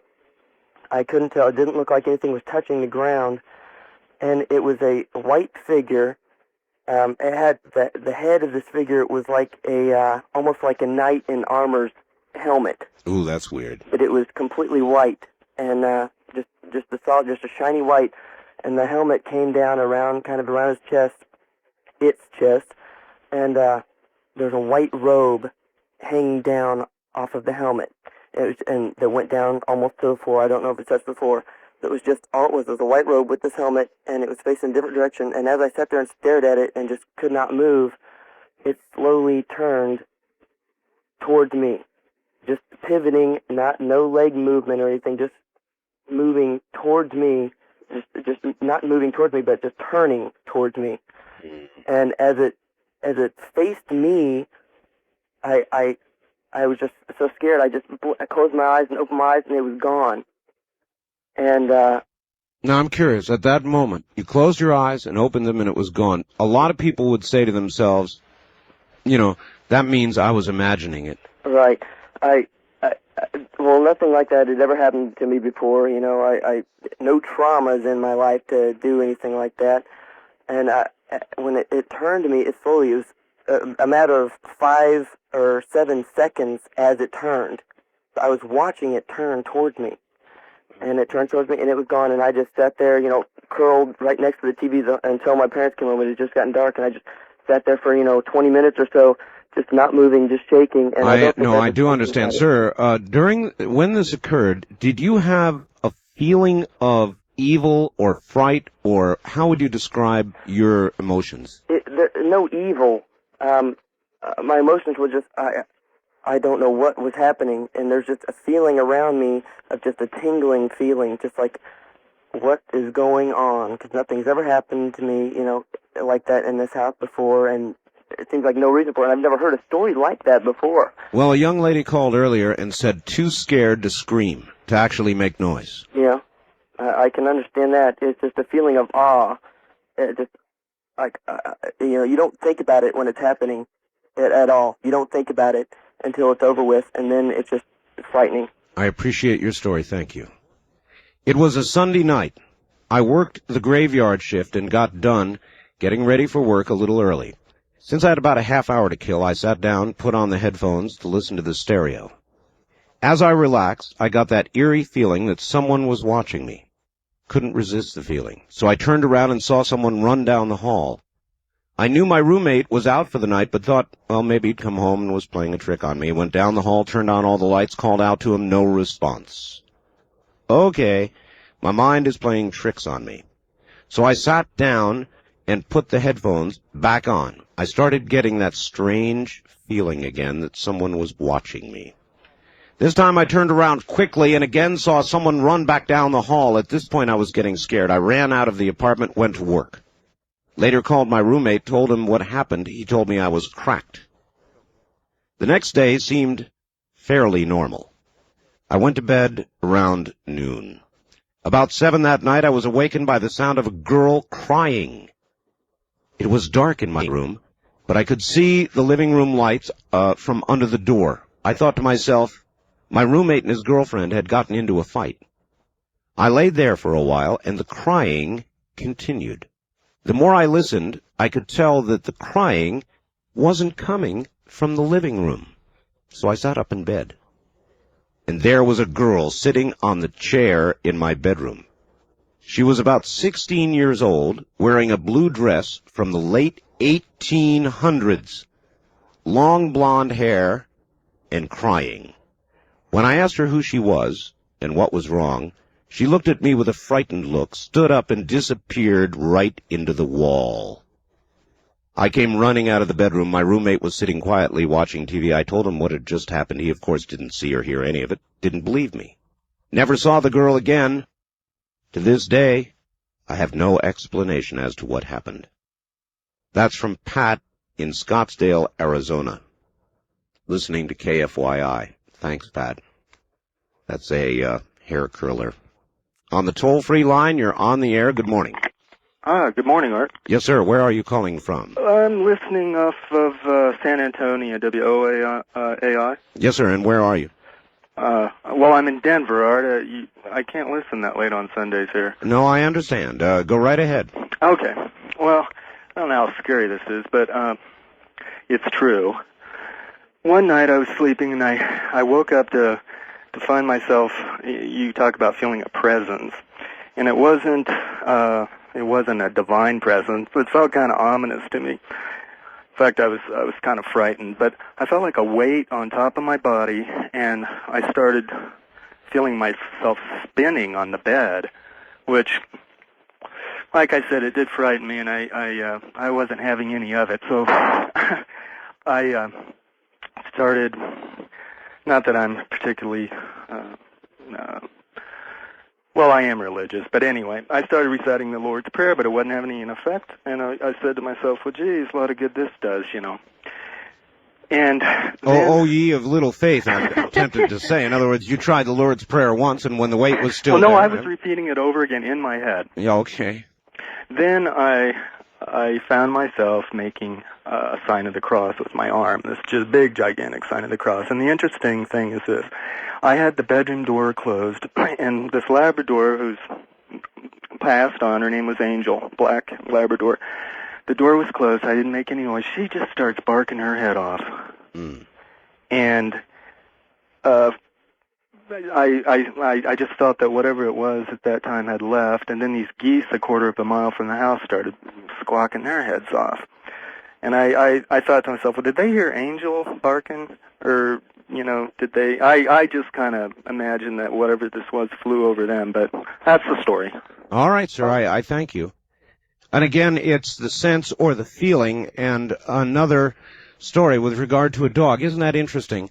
Animals do seem to feel things that, or feel them earlier than we do, or are more aware of them, and it has to do with the fact that they are closer to nature than are we. Even though they may live in homes with us, they don't partake of the 20th century the way we do, and all the noise and the inherent interruption that we have. And so they are faster to sense a presence. There are some people, though, that are rather sensitive to this sort of thing. And they feel it early and quickly, as an animal would. But for most of us, an animal is a pretty good monitor. Haven't you ever felt something that your dog first felt? It'll get up and start to bark, or your cat will totally freak out, or whatever animal you have around, and then you'll feel it. Something's close, something's near, there's a presence. Maybe nothing more than that. They feel it first, usually. On the toll-free line, you're on the air. Good morning. Hello? Hello? Yes, ma'am. Turn your radio off, please. Okay. And tell us where you're calling from. Granite City, Illinois. Okay, welcome to the show. Thanks. Go right ahead. Okay. I was raised in this house from when I was born up until the age of 13. And there was, like, plates would fly off of the table and smash into, like, the cabinets. And there would be, like, cold spots in the house and different smells. Sometimes it would be, like, real foul odors, and then other times it would be, like, real sweet smells. Sounds like a poltergeist. Well, I don't know, but it was very, very scary. How could you live in such a house? Because I was a child, I had really no choice to move out. Well, what did your mother and your father say? Oh, well, we all experienced the different things. We would hear, like, footsteps walking up the steps. Did you actually see a plate lift and fly off a table? Yes, and also coffee cups, like the real thick coffee cups would, like, smash into the metal cabinets and leave big dents. Wow. And my parents had, I don't remember what you called them, but they came in to, like drive out ghosts. And I guess there was probably about 4 of them that came in, and they felt more presence in the basement. And someone had said that there was a person that had hung themselves in the basement. Oh. Most of the activities happened in the basement. Yes. And doors would slam, and we had a dog, and the dog would, like, start watching something, that we couldn't see in the room. Right. And I was, the day that we moved out of the house, that was one of the happiest days of my life. How long did that go on? Until we moved. Which was how long? 13 years. 13 years? Mm-hmm. After the people that came in to drive out whatever was in the house, the activities kind of slowed down a little bit for a short time, but then it started again. And I don't think anyone lives in that house for very long periods of time. Is that in the state of Illinois? Yes, it is. Well, that's quite a story, and I'm glad you made it through it all right. I don't think I could have handled 13 years of that, or even 13 days. Well, now, if I move into a new house, if I have any, if I feel any presence, there is no way that I would live there. Thank you very much for the call. Do you know that in a lot of states, there is now actually on the books a law that requires you to notify anybody who might be considering buying this house that it is haunted? Did you know that? There is actually a law of that sort, and there have been court cases that people have won because there was not notification given of a haunting. Can you imagine living with that for 13 years? And on our toll-free line, you're on the air. Good morning. Good morning, Art Bell. How are you doing? Just fine. Where are you? I'm in Seattle, Washington. Seattle. Uh-oh. We're holding this line for east of the Rockies, sir, until 2 a.m. Pacific. Okay, I'll call back. All right, thank you. I appreciate that. On the wildcard line, you're on the air. Hi. Hi, Art. How you doing? Just fine. Where are you? I'm in Lexington. Lexington, Kentucky. Excellent. Got 2 stories for you. All right. One was when I graduated from tech school when I was in the Air Force. Me and a WAF boarded a plane in Chicago, and so she was telling me about the aircraft, and as we boarded, there was 2 pilots sitting in the back. And I said, we can talk to them, later on when we get airborne, because there was a technicality that she didn't quite understand on the aircraft. Yes. Well, the plane took off and everything, and the seatbelt deal came off, and I said, let's step back there and talk to them, and we looked around, and they were gone. So I said to the airline stewardess, I said, ma'am, I said, where did the pilot go? She said, what pilot? I said, the 2 pilots in the back. And the girl sitting with me said, yeah, we seen 2 of them. She said, wait right here, I'll be right back. And she ran and got 2 stewardesses to come back. She said, tell them exactly what you told me. And so I told her and told the other 2, and the one started crying and got all upset, and they had to take her in the back. Do you recall the aircraft that crashed in the Everglades? Very well, sir. That's what part of that was. Oh, God. I've heard a lot of stories like this, and I think there are many. I have a very good friend that works for a major company, which I can't name, and when he retires from this company, I'm going to have him on the air, and we're going to tell some of these stories. But you are exactly right. That particular crash... I think it was Flight 401, wasn't it? 401 or 409. They were chalky white-looking, the individuals, but they looked solid. Listen to me. I'm telling you, I've heard privately told, not for attribution, stories just like the one you're telling me right now, and it's going on to this day. Aircraft are haunted. Oh, okay. And it's because of that particular crash and a few others, and... Well, they cannibalize the parts, don't they, and put them in the other aircraft? You see, yeah, that's right. You see, spirits that lose their lives unexpectedly, as in an air crash, I think are the ones that tend to be troubled, possibly remain on this earth, possibly haunt at the location of their death, in this case, an aircraft. Well, the second story has to do with a place in Tennessee called Cookville. And that happened this summer. We moved into a trailer park, into a little trailer, and it was really clean. It was a nice little trailer. No air conditioning, though. It was when it was real hot. And the first night I got up to go to the restroom, it was about 1 or 2 in the morning, the bathroom. I stepped on and through the living room, and, of course, we had the windows open and everything. There was an alley by the trailer, and I heard a girl laughing. And I thought, what in the world? About 2 in the morning. I looked out, and I didn't see anybody. So I went to the bathroom, and then I come on back, and the next morning I was telling, my friend about it. Right. And she said, probably just somebody outside. And I said, okay. And our cat kept his head riveted to this one spot in the living room. He, when you picked him up, it was like a joke. His head would just rivet back and forth on this one spot, pivot. I understand. Anyways, later on, one of the neighbors had finally told us that the reason they couldn't keep that trailer rented was because a girl was brutally murdered there a year before. Okay, so we were, I said, well, we got to get out of here eventually. I don't want to stay in this trailer because we kept hearing bangs and knocks and different things. Yes. And so we were sitting there. This is in the afternoon, too. We were sitting there arguing about the doors being open. We had both doors open on this trailer because we didn't have air conditioning. Okay, very quickly now. And I said, why don't you close the door? And she said, why don't you do it? And about that time, the door just slammed shut. And I just turned around and I said, thank you. That'd be enough for me. Well, we moved. We got the heck out of there, but that trailer definitely had some problems. But it was so weird the way that cat would just watch that, and then... I know, they know. Sir, Yeah. I've got to go. Thank you very much for the call. Have a good morning. This is Ghost to Ghost AM. Good morning. Those stations just joining us, you have missed 2 hours of pure ghost stories. We will continue in a moment. The night is yours. The weekend is here. It's Halloween weekend, and this is the annual Ghost Show.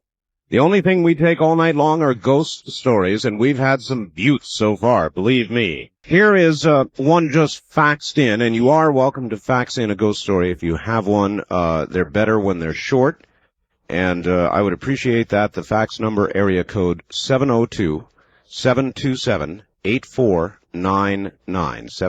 702-727-8499. Dear Art, this is a true story as well as I can recall it. In 1973, as a member of the U.S. Air Force, I was stationed at Altus Air Force Base, Oklahoma. During that particular year, the author Peter Blatty's novel, The Exorcist, was the hit movie of the season, as well as the paperback version of the screenplay. The paperback was distributed throughout the barracks that I lived in, one resident at a time, as we did in those days. When it was my turn to read the novel, I read it with much anticipation as well as much anxiety. The following night, around, about 500 hours, 5 o'clock in the morning, I was awakened by the sensation of something pounding on the lower bunk that I slept in. It was moving up my torso. At that time, I didn't have a roommate, but the sensation frightened me so much that I got out of my bunk, scrambled to the door, opened it, and yelled for help as loud as I could. Not one of my barracks mates in our building heard my screams of help. Not one. or corroborated my version of the story. But to this day, I believe the incident was very real, an actual occurrence. I don't tempt mirrors or taboos of that nature to this day. AP in San Diego. And this. Art, in January of 1976, I was busy cleaning the kitchen after dinner. The kids were in the living room watching TV, and my husband, a cop at the time, had returned to work. Suddenly I heard a voice calling my name, Carol Ann. It sounded like my grandfather, who lived in Indiana. I was in Mesa, Arizona. Regardless of how old I am, he always called me by both my first and middle name. About 15 minutes after this episode, the telephone rang. It was my sister in California. She was calling to tell me that my grandfather had passed away about an hour before. Since I had always been very close to my grandfather, I just figured he'd passed through to see me before he went on. It had been a couple of years since I'd seen him. In July of '80, I had a dream about both my grandparents, and they were in their wedding clothes, young, and dancing and laughing and having a wonderful time. The next morning, my mom called me to inform me that Grandma had just passed away during the night. I think she came to me to let me know she was glad and was with Granddad again, and both were very happy. Back to the phones. On the toll-free line, you're on the air. Good morning. Yeah, Art, this is Radical Rudy in St. Louis. Hi there, Radical Rudy. How you doing? Fine. I'm talking to you on my Trope, listening to you on my 818CS. Excellent. Say, this happened in 1972, Art. I was out near Gallup, New Mexico, actually in a little town called Chinle, Arizona, on the Indian Reservation. Oh, yes. And I was a surveyor. I was out there with my boss one night in the fall of the year, probably about this time of the year, and he was on one mountain ridge and I was on the other. And we were surveying back and forth across this valley, and he kept saying, "Do you hear those wolves?"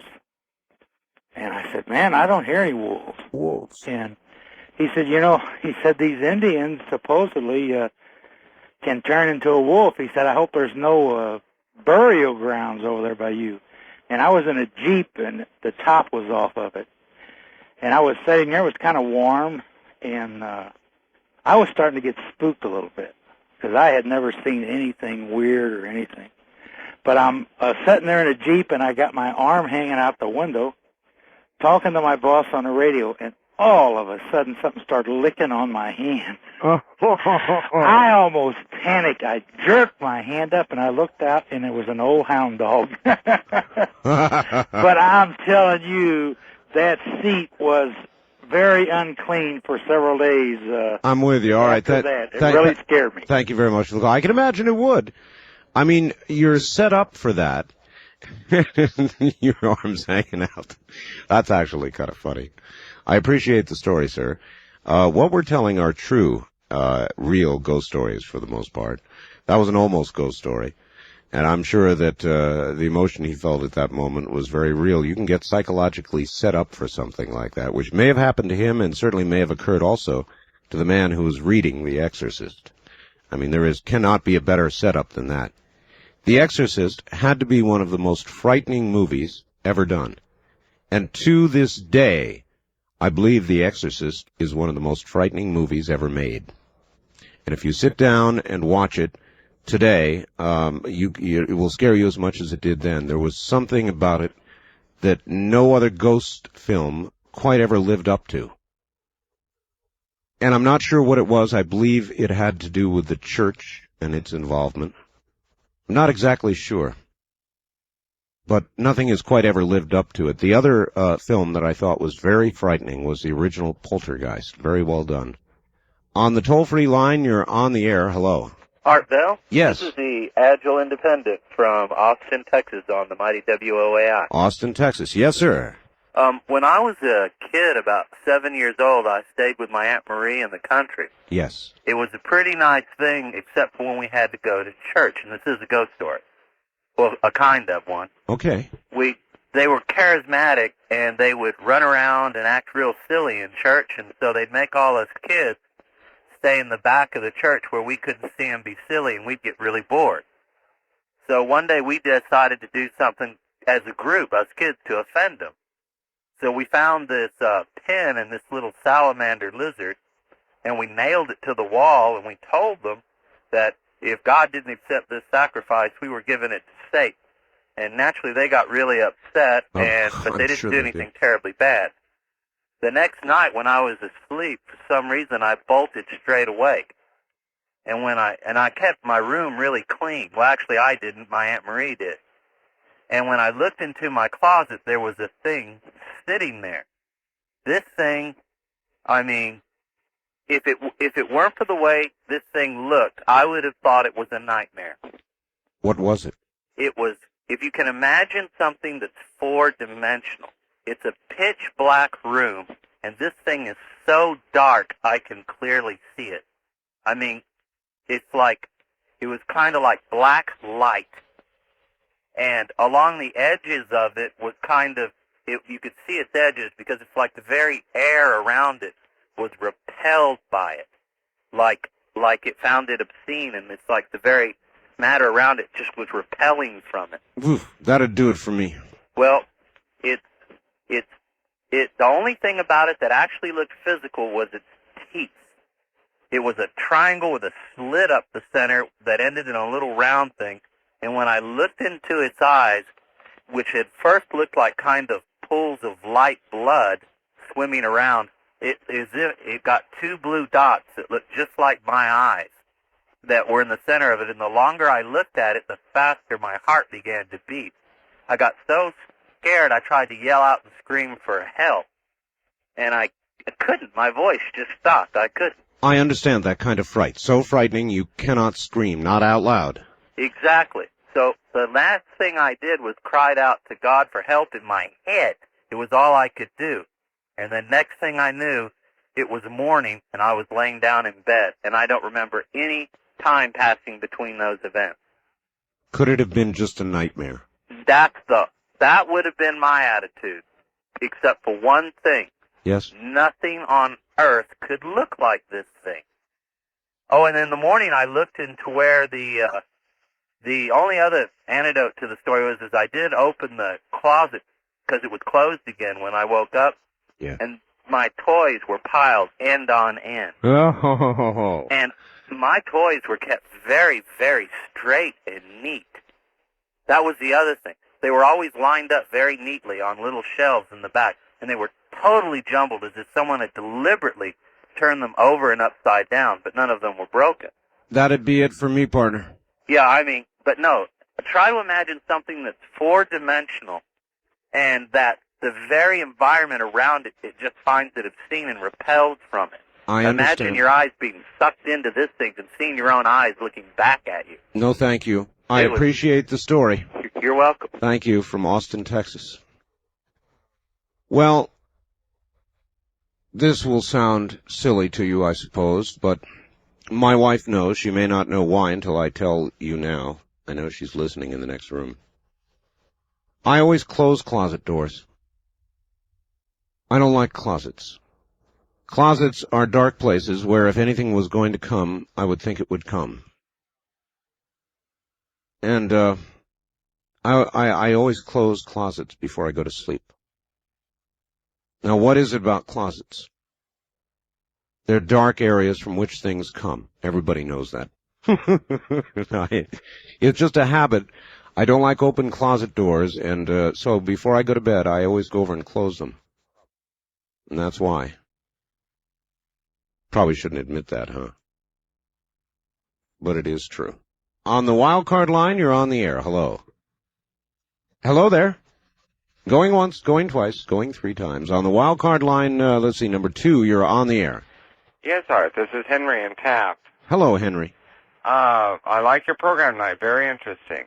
Oh, yes. I've lived in a haunted house now for 36 years. Why? That's what I always ask. Why would somebody stay in a haunted house? Well, you get used to it. What kind of haunting? Well, there's 6 different ghosts.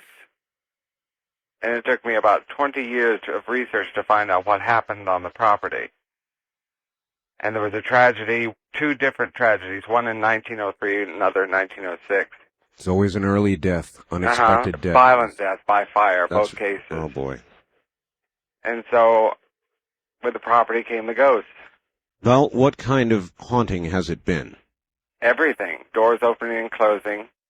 I've never seen them physically. I see their shadows.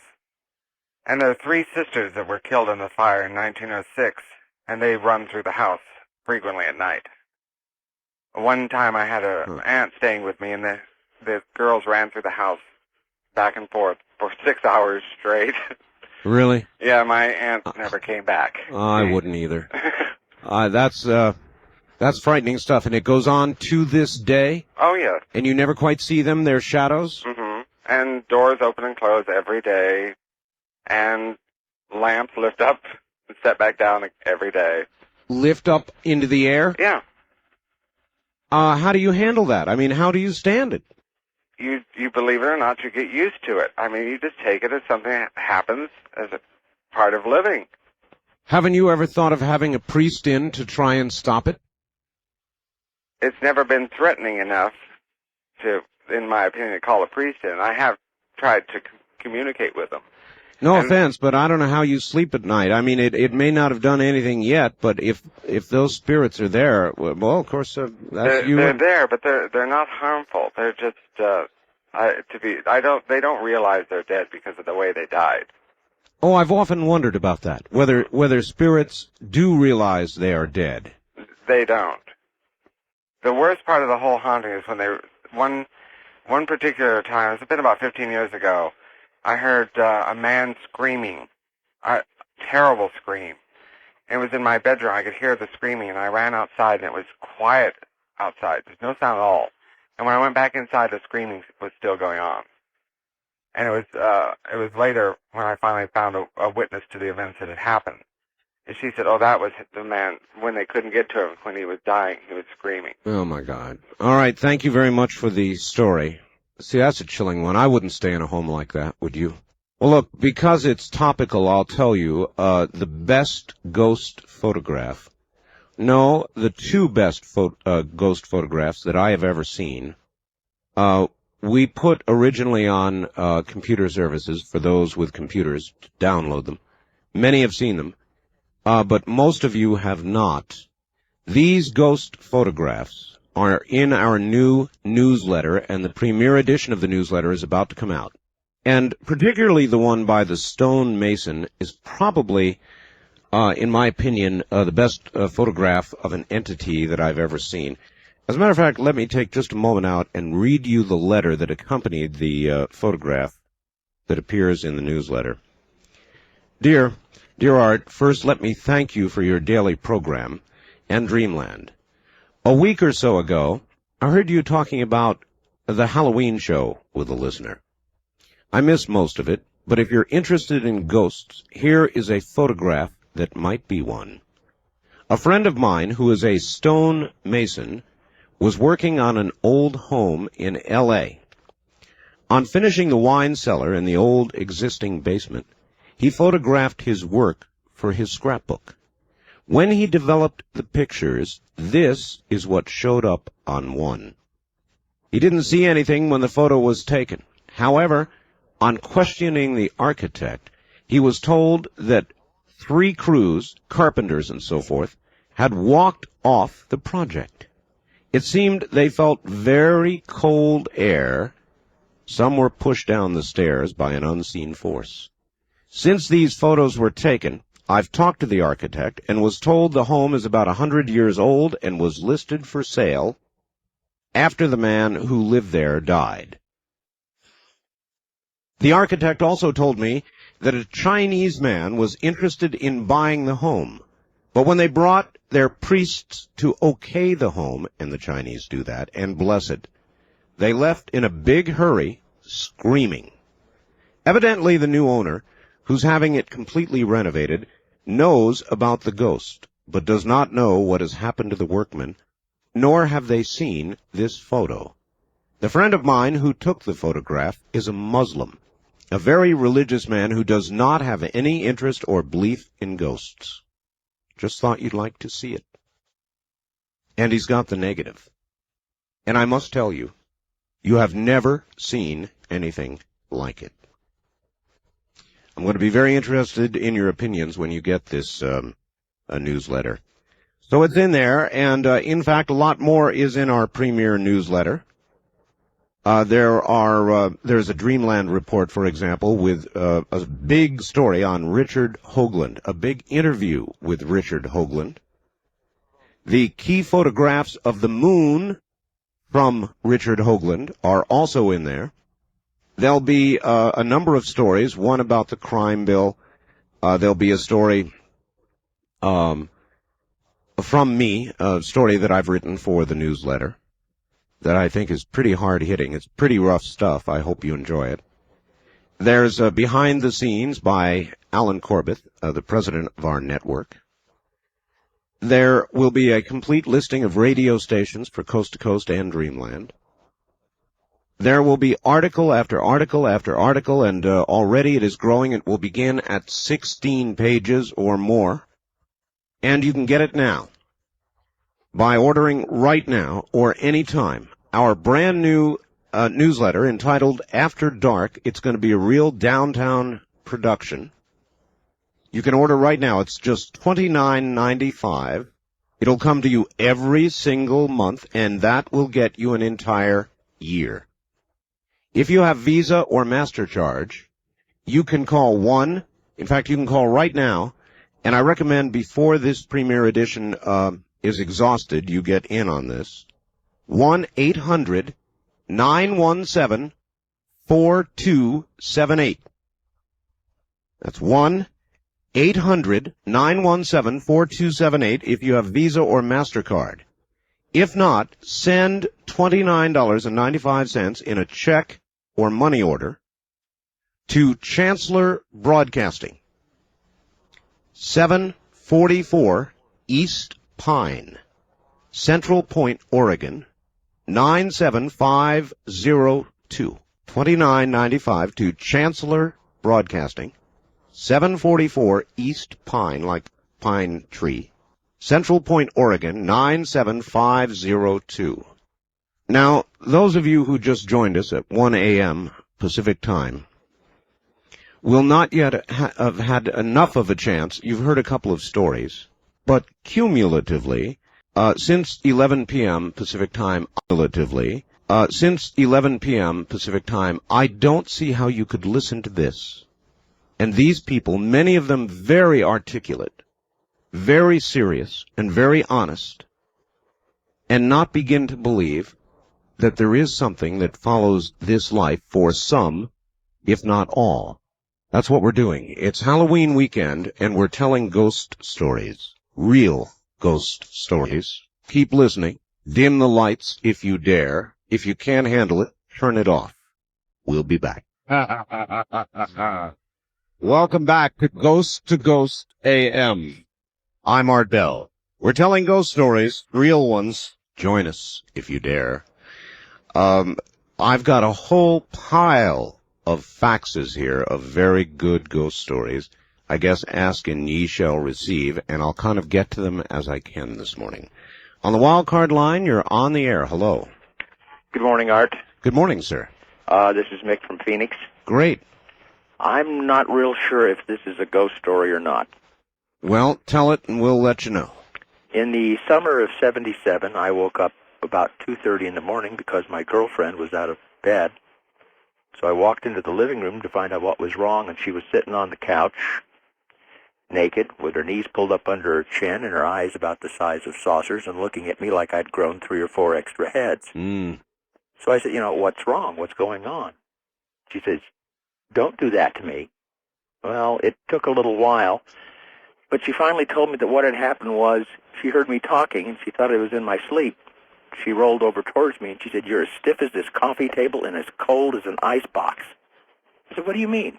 She says, I don't know. I said, I got up and took a look, and you're laying there in bed, stiff.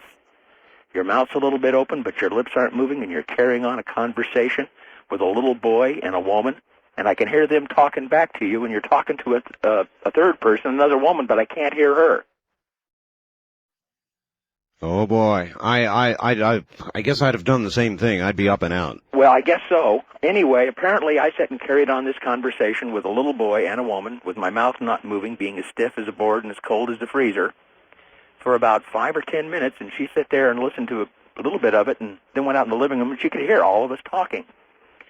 And it definitely spooked her, and it affected our relationship considerably. Most of the conversation concerned whether or not the woman that she could hear, where she had left her glasses, why she wasn't wearing them. And what it all hinged from was 6 months earlier, my wife, our son, and her mother were all killed in a car accident. Oh my gosh. And no one could tell me exactly what happened. So I knew a private investigator, and I asked him, how can I find out what happens? And he laid out all the rules and where I went and what I had to go and who I had to see and what kind of papers I had to get. Right. And I went off and spent about a month doing that, and I found out exactly what happened to them and why. Except I could never figure out why I couldn't find her glasses anywhere in around the car or the accident scene. And so I don't know if it was my brain working with a problem who finally said, look, I'm going to give it an answer so you'll stop working on it, or if something supernatural actually happened. Well, we'll let people decide for themselves, but I think I'd be opting for the latter. The only reason I leaned to it is because apparently the way I felt to her scared her more than the voices. She thought I was dead. Thank you for the call, sir. That was a good story. I don't know. You tell me, folks. What happened to that man? Hi, Art. My cousin and her husband bought a house in a suburb of Phoenix about 6 years ago. They and their 2 kids, plus another cousin of mine, moved in right away.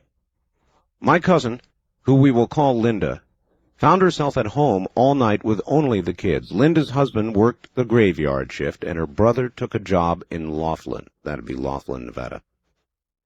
The night in question was just like any other, until her 4-year-old son came into the room and woke her up. She was not facing him when he woke her up, and she did not immediately turn around. She asked him what he wanted, and he told her he couldn't sleep because somebody was in his room. She told him, of course there is. You share your room with your brother. He told her it's not his brother. It's some guy he doesn't know. At this point, she turned around to look at him, and when she did, she saw a man standing behind her son. She described him as wearing a plaid cowboy shirt, blue jeans, and a cowboy hat. She said she could see right through him to the doorway behind. She said that he was white, kind of glowing. She said a lot like you see in the movies. She immediately jumped out of bed and he was gone. She grabbed both of her sons and went to her mother's house. Her brother claimed to have seen him about 2 weeks later. Much more than I can tell here. Great show. We've got our candles burning. Gary and Sandy at KFYI in Phoenix. First-time caller line, you're on the air. Yeah, hi, Art. That last story was really good. I got a Ouija board story for you. Ouija boards. You don't like them? I have no comment. Go ahead with your story. This story was told to me by my friend Ryan in the utmost seriousness, and it literally made my heart skip a beat. It was told to me about when he was 16, and he has an older brother who was about 21 at the time, and their parents were gone for the weekend. And so his older brother had a couple friends come over, and they decided they were going to do the Ouija board thing. So they put a Ouija board down, and they played with it a little bit, and they decided that they were going to let people do it alone. Okay, one person do it at a time. And in this group of friends, there was a couple, jokers that used to mess around, and there was one guy that they knew was always honest, and so they put him on the board. All right, and so they put him on the board, and my friend was in the corner just kind of watching. Now, a couple years earlier, about 2 or 3 years earlier, their grandfather had been in a terrible car accident. His name was Barry, okay? Now, he had been in a car accident and was in a coma, and he had been in a coma since. And they didn't predict that he was going to come out of this coma anytime soon. And you know how those kind of comas are, and it just keeps going and going and going. Sure. So his older brother decides to call and see if he can find Barry. And his friend, who had never met Barry, was on the Ouija board, alone, and it was not moving. And he starts saying, Barry, Grandpa Barry, are you around? Are you with us? Grandpa Barry, are you around? Are you with us? All of a sudden, the Ouija board starts moving a little bit. And what my friend told me is that they just felt the biggest chill come into the room. And a real slight little wind was kind of blowing through the room, very slight. And everyone was just getting goosebumps and looking at each other like they knew something was going on. Something was there. Yeah. And so it starts spelling out things. They say, are you Grandpa Barry? And it says, yes. And the guy has his eyes shut, who's alone on the Ouija board. All right, his eyes are shut. And it starts going around, and it starts spelling out, I'm scared, I'm scared, I'm scared. It's cold, it's dark. Okay? And it kept saying that for about maybe a couple minutes. I'm scared, it's dark, I'm cold. And they were just freaking out. I mean, looking at each other, and they were just about to grab their friend. Their friend started sweating. That was on the Ouija board. He was sweating, and his fingers were shaking on the thing. Yes. And then all of a sudden, it just started going real quick, and it said, keep praying, keep praying, keep praying, keep praying, until it was too fast that he couldn't even keep his hands on it. And they grabbed their friend, and when he opened his eyes, he had no idea what happened. He was almost in a kind of a shock. And my friend told me that I was one of the only people that he had told that story to, because it scared him so much. I can understand. I appreciate the story, sir. Thank you. And that is the Ouija board, and I think that Ouija boards are nothing to play with. I think that when you use a Ouija board, you invite the possibility of a real danger. That and I don't even know that it is specifically the Ouija board, it's just that you have put yourself in such a receptive mood, and such a non-specifically receptive mood, that anything may show up. Ouija boards, mirrors, things that put you in a receptive mood, I think you do at your own risk. I mean that. Hi, Art. The following is more a premonition than a ghost story, but very strange and very true. In 1974, my husband's baby brother, 27 years old, had gone to visit some of his friends who owned a bar in Biloxi, Mississippi. He didn't drink, just liked to hang out with friends. A young woman walked into the bar. She'd been roller skating and had fallen. She was about 3 months pregnant and was having some discomfort. Her husband was in the military overseas. My brother-in-law did not know this woman, but offered to drive her home, and she accepted. On the way, they were hit by a drunk driver and killed instantly. Later that day, my mother-in-law walked into his bedroom. Lying on his dresser, in plain sight, were his life insurance papers, instructions explaining how to distribute his personal effects, detailed instructions explaining how he wanted to be buried, and a list of people to contact in case of death.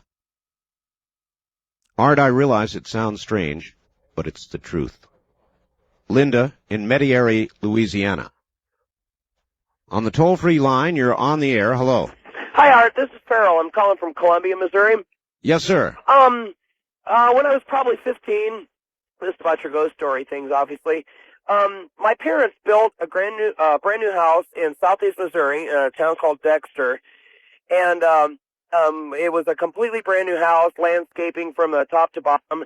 And after the house was built, we proceeded to do the landscaping. And as we were digging in the backyard for rose gardens and flower gardens and things of that nature, we kept digging up all these horseshoes and all these bits and pieces of machinery.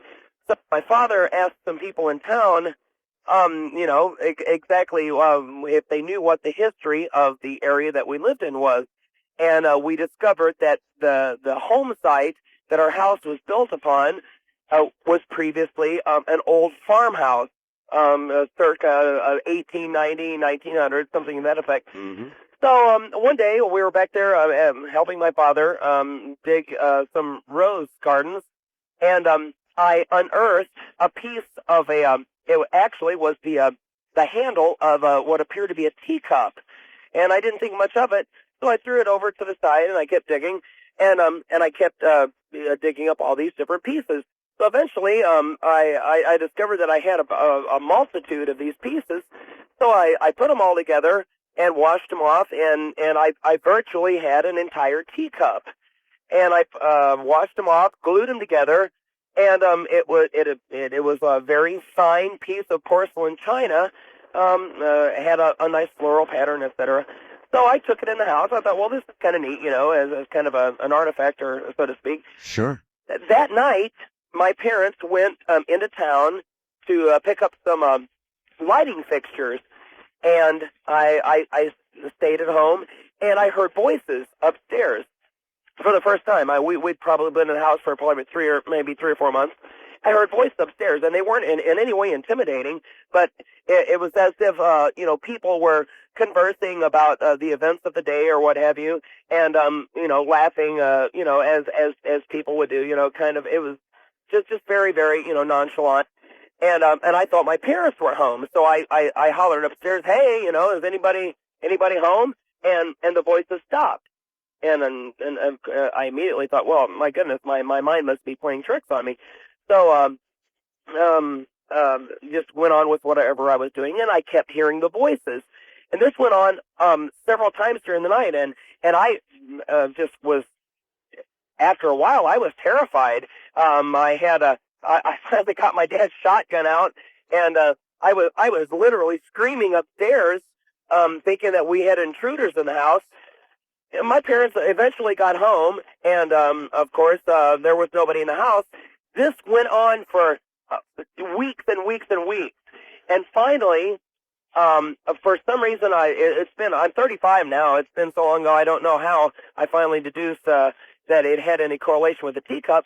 But I finally took that teacup and I threw it away because I thought that it had something to do with those voices, and never again did I hear the voices, ever. All right, I appreciate the story. It is interesting that sometimes things are haunted.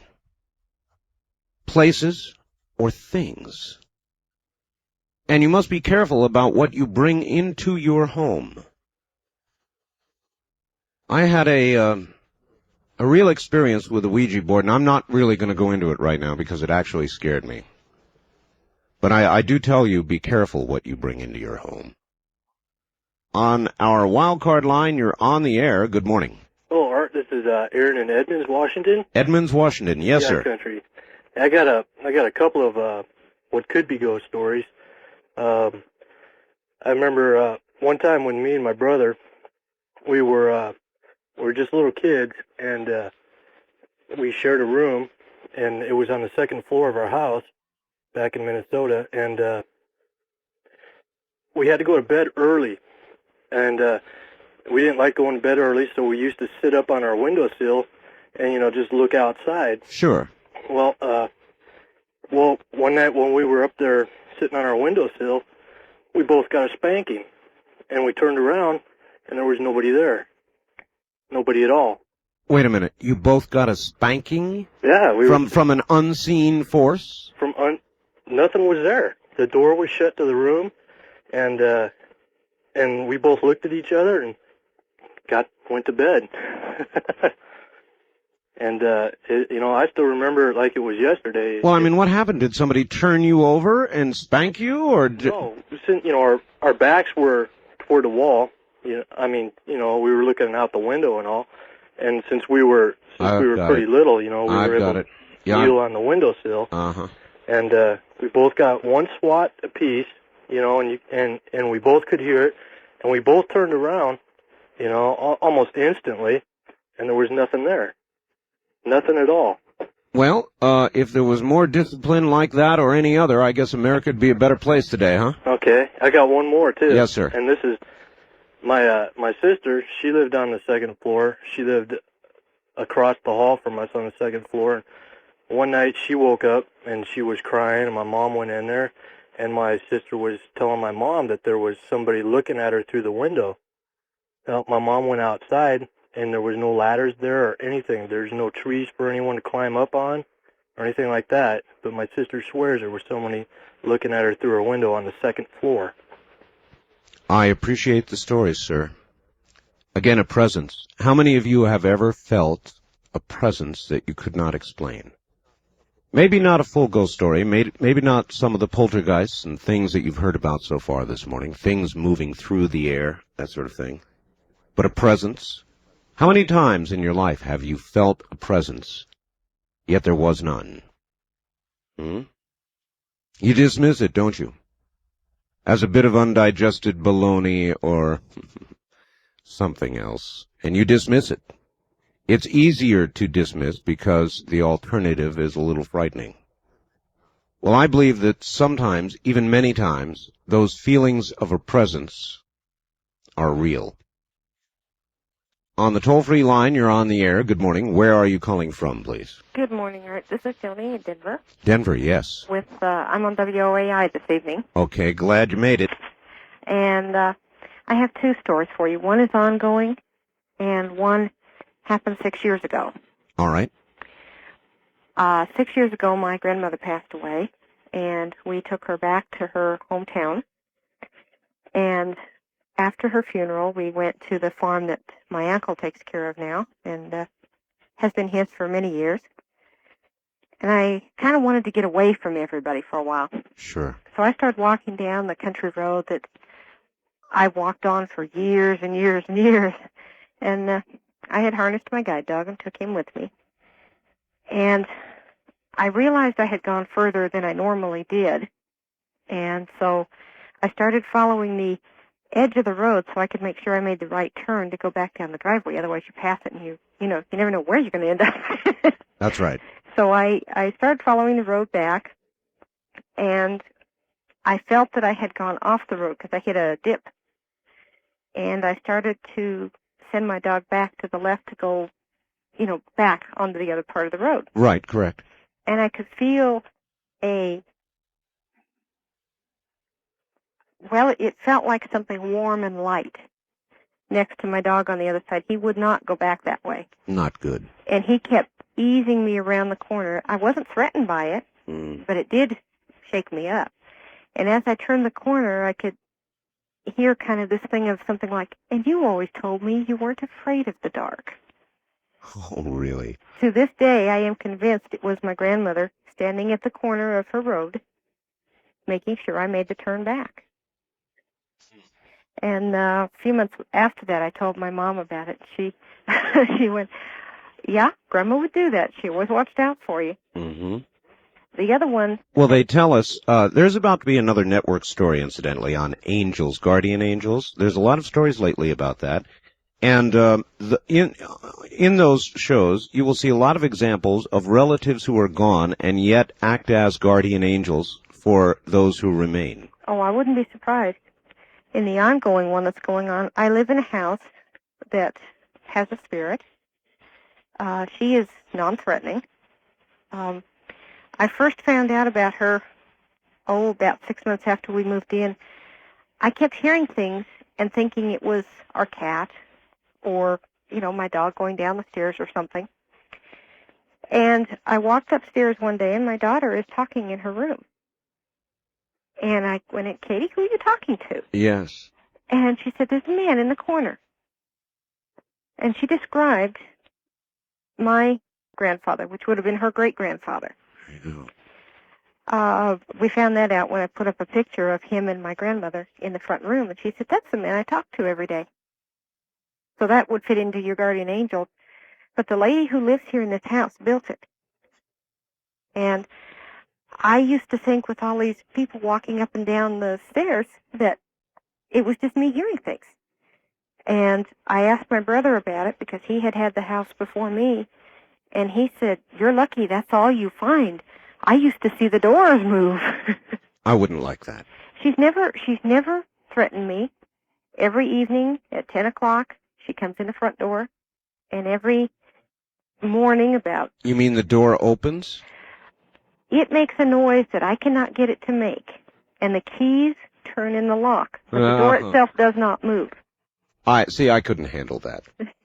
I don't think I'd handle that well at all. Now maybe it is something you get used to, and you're about the second or third person I've talked to this morning who said, well, look, it's ongoing and I'm used to it and it doesn't bother me now, but I I don't think I could be that way. But you see, she's given me the impression that as long as we don't harm her house, she means no harm to me. And she did protect us from, we had someone try and break in here as I was trying to come in the front door one night, and she refused to let me get the door open until the people had gotten them out of the back. That's quite a story. Thank you. That is those are several, actually, guardian angel type stories.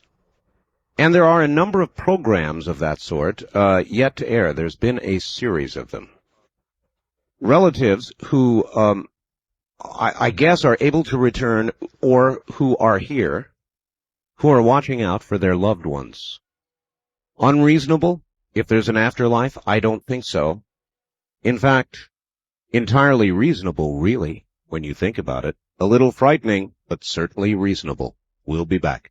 If you need proof, you may not find it here. On the other hand, collectively, as you listen, to deny the intelligent, articulate stories that you're hearing seems silly. Dear Art, my grandmother Lucy used to come to my family on certain days and tell us that she had seen the lady dressed in black. That day, somebody in the family would die. She was frighteningly right. For when she saw this woman, someone in the family always died on the same day. Lucy was the only one that could see the lady in black. That's Ryan from Kogo Land. On the wild card line, you're on the air. Good morning. Hi, Art. This is Therese from Seattle. Well, welcome to the program. Thank you. Thank you. Are we on the air now? I sure hope so. Oh, okay. I just turned off my radio. Okay. I have a couple to tell you about. Go right ahead. The first one, I was about 16 years old, and I had just moved up to Seattle to live with my dad. I had been living with my mother, and my grandmother had been living in the home. And when I left, we had been close pretty much all my life, but my teenage years, you know how kids are. Sure. And we kind of had our little disagreements and whatever. And one night, I heard someone call my name, and I woke up, and I thought I was hearing things, and I looked at the clock, and it was 2 o'clock in the morning, and I laid back down, and I heard it again, and I looked up, and there was my grandma. And it was like she was coming down out of the ceiling. Yes. But I couldn't see anything except from the waist up, and her arms were outstretched toward me, and she said my name 2 or 3 times. Was she solid in appearance? You know, she was like a kind of an opaque.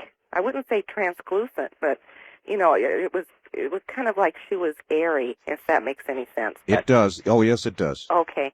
And after she said my name 2 or 3 times, she just kind of vanished. And I felt at peace. I wasn't afraid. And I didn't really even think anything more about it than getting up to get a drink of water. It just seemed totally natural to me. And later on that morning, when everybody was up about 9 o'clock, my mother called. And when the phone rang, I said to my brother and to my dad, "That's Mom. Grandma died last night." And they looked at me like I was nuts. And my brother said, "Yeah, sure." And he picked up the phone, and it was my mother saying my grandmother had died in New Mexico at 3 o'clock in the morning. Well, with time changed, it was the exact same time I heard my name being called. Wow. And I've always felt that was her way of making peace. And I never felt any guilt. I just felt like she understood. And it was just kind of a neat experience. And the next one kind of has to do with an angel. Yes. Although I never saw the angels. We had a big inaugural day storm here a couple years ago, and trees were blown down. And I live in an area where there's a lot of really old growth trees and stuff, really big firs, and they don't have much of a root system, and many went down. And about 3 weeks after that, we had another bad windstorm, and I was so frightened. My heart was pounding and everything. And I had just read a book called Where Angels Walk. Yes. And I thought, well, I'm going to try this. You know, I believed in guardian angels as a kid. What the heck? So I just said, "Oh, Lord, please send your angels to protect me and stop this wind." And it immediately stopped. And my daughter was on her way to school that morning. She was on the way to the bus stop. And she said, "Mom, it was so weird." She said it was blowing and everything, and all of a sudden it was just like somebody turned off the switch. So I knew it wasn't my imagination. So that's just couple of incidents that Couple have... of very good stories, and I thank you. Well, thank you. I love the program. I'm listening with rapt attention. I got all my lights on, though. Good for you. Thank you. If you anybody with guts will turn off the lights. Turn them down. Better yet, light a candle.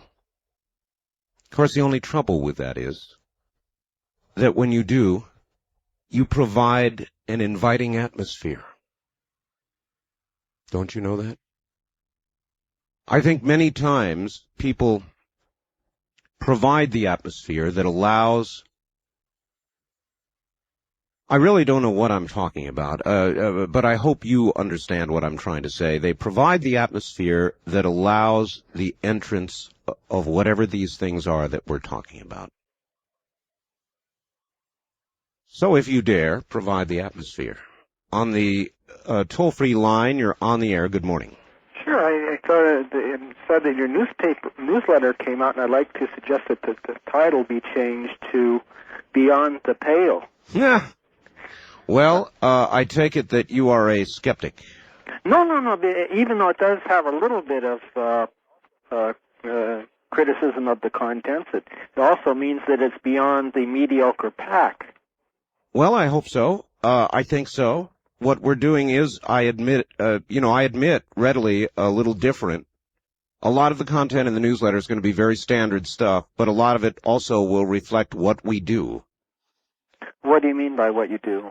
Well, from time to time on this program, as evidenced by this morning's show and others like it that we do, we just sort of leave the beaten path and begin to talk about things that, frankly, a lot of others don't. Or if they do, they don't talk about it seriously. Well, okay, I just thought that After Dark was used by two other people, and you'd lose the first impression. Well, After Dark, though, indeed describes the time that we do what we do, sir. Thank you very much for the call. After Dark describes the time that we function in, doesn't it? Hello, Mr. Bell. One of my favorite uncles was my Uncle Lester, one of my father's brothers. We enjoy each other's company, did to a great degree. He loved to tell his war stories, and I was the only one in the family who ever seemed to never tire of them. We would always greet each other by sneaking up, I know about that, behind the other, giving a firm tap on the shoulder while standing behind the opposite shoulder. Of course, the recipient of the tap would look to the side that the tap came from, and no one would be there. Then he'd look to the other side, and there would be the pranking party. We played this game on each other just about every evening, every meeting. Uncle Lester died in 1972 of a rare blood condition. I lost a friend. While talking to my father face to face about our recent loss, I felt a definite, firm tap on my right shoulder. I turned and expected to see my mom. She wasn't there. I turned to my left. She wasn't there. I smiled and cried. Thanks, Art. Don from St. Louis County. On the toll-free line, you're on the air. Good morning. Good morning. Is this Art? Yes, it is. Hi, am I on the air right now? I hope so, sir. Oh, okay. Yeah, we don't screen calls, ever. We just put people on the air. Oh, great. Well, I heard you earlier speak about how animals are more receptive. I believe they are. Okay. Well, let me run this one past you. Okay. I had just come home from work. It was probably around 10. So it was dark outside. 10 o'clock at night. Okay. Yeah. Well, my room is about 16 feet from the garage door, and that's from the inside. And I was just getting ready to go to bed, and I heard a loud crash in the garage, and I went out there, and we had a workbench out there. I turned on the light, and there was my cat sitting on the workbench. It had knocked over a can of gasoline, and apparently it drank some. Okay. Oh boy. Well, what happened was, what really got my attention was it was howling. It was just shrieking, and it took off. it was on a odd course. It was making circles, I'd say, around the floor. This is a joke. No. No? No.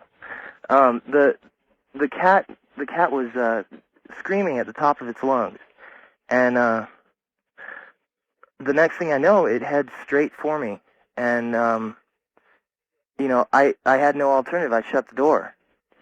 So the next thing I hear is like a scraping along the door, and then I hear a smack. Okay, a smack on the roof, and then I heard a loud crash on the floor, and that was about it. It really, I wasn't quite sure what happened until I went out later and found my cat. It apparently it ran out of gas. I told you it was a joke. I've heard it. Thanks for the call. On the first-time caller line, you're on the air. Hi. Hi, Art. This is Bill calling from the Seattle neighborhood of Capitol Hill. Hi, Bill. Hi. I've heard a lot of really crazy, fantastic tales tonight, but That's mine's right. kind of pretty much down-to-earth thing that maybe a first-timer might understand. When I lived in Lawrence, Kansas, I lived in a house that was said to have been haunted, and my roommate told me about, you know, kind of strange poltergeist-type episodes and things. And one night I was sitting in this large room with a bunch of friends of mine, and one of my friends, my roommates, was out studying, and I thought he came home, and I saw him walk past the door, and I was going to, like, play a trick on him, you know, kind of pat him on the back or jump on him or something. Sure. And he wasn't there. And then there's a bathroom at the end of the hall, and I thought he turned the corner in the bathroom, went in his room, and he wasn't there. And after I moved out of the house, people reported, you know, I knew people that lived there, and they reported some really strange... Uh-oh. He just got cut off. Sorry about that, sir. We didn't do it on this end. It was on your end. Wildcard line, you're on the air. Good morning, Art. This is Ray in Sacramento. Hello, Ray. I have a short one for you. It's rather interesting. Sure. It happened to my wife. Before we got married, she was living in Massachusetts and I was in Florida. And she was living in the YWCA. Right. And she walked into, I believe it was either the library or the sitting room, a quiet sitting room in there. And she heard what sounded like a rocking chair going back and forth, you know, the creaking rocking chair. And she's blind, and she had her guide dog with her. And she reached out. She finally got up enough nerve. She was listening to this for quite a little while, and she got up enough nerve to reach out to touch to see if the chair was really there. And the minute she reached out, it stopped, and it was gone. How weird. It was extremely weird. She told me this 6 years ago, and I still remember it. Well, these are things that stick with you, aren't they? Yeah, they are. They are. I appreciate your call, sir. Thank you. These things stick with you many times for life. You don't forget them. Why? Because they suggest the possibility, or even the probability, collectively, of an afterlife. All right, listen, turning away for a moment from the ghosts. On the wildcard line, you're on the air. Hi. Well, good morning, Art. This is Rick, a rebellious cab driver calling from Portland, 1190 KEX. You betcha. I'll relate a quick tale. I mean, it's not a tale, Art. It happened. On June 11th, 1970, I was attending an international drama conference in Bloomington, Indiana, at Indiana University. It was about 10:30 that night. It was a Thursday. There was a full moon rising. I was walking back with another member, a delegate of the Oregon delegation to the convention. We had just attended the last play for that night. We were walking along some shrubbery. I remember there was a hedge and trees off to my right, and I'm talking with my friend. I look over to my right, and I stopped cold in my tracks. There was a woman in the woods staring at me. She was absolutely out of place, Art. She was wearing white clothing reminiscent of clothing that I would see in 1930s movie, right down to her hairstyle. Yeah. I couldn't see her eyes. I glanced at her for a moment. Like I said, I stopped cold. I looked at my friend. I said, Jeff, and I turned my head back to the right, and she was gone. I couldn't figure out where she could have gone to. There was enough of a hedge there. I couldn't get over it. I felt compelled to follow this hedge around off the sidewalk, probably about 30 yards, 40 yards off away from the sidewalk. My friend was with me. We rounded another corner. At that moment, the bushes to the right began to shake violently. There was no wind that night, Art. My friend took off running. I would too. I found myself standing in front of a stone wall that was about 2 feet high. What I was looking into was an old cemetery that was hidden by the hedge and the shrubbery, which is actually on the campus at Indiana University. Oh, wow. Okay, I stepped over it. I walked, I don't know, Art, maybe 30 feet into the cemetery. I stopped and I looked down the moonlight or the street light or whatever was illuminating it. I stopped and looked down at a headstone. I remember the woman's name was Mary. The date of death was 1936. And I looked at it and I realized that the headstone was shattered. I looked up while I was trying to, gather what this all meant. And I saw her again, probably about 20 to 25 yards away from me, moving across the cemetery from the right to the left. And this time, she just faded away.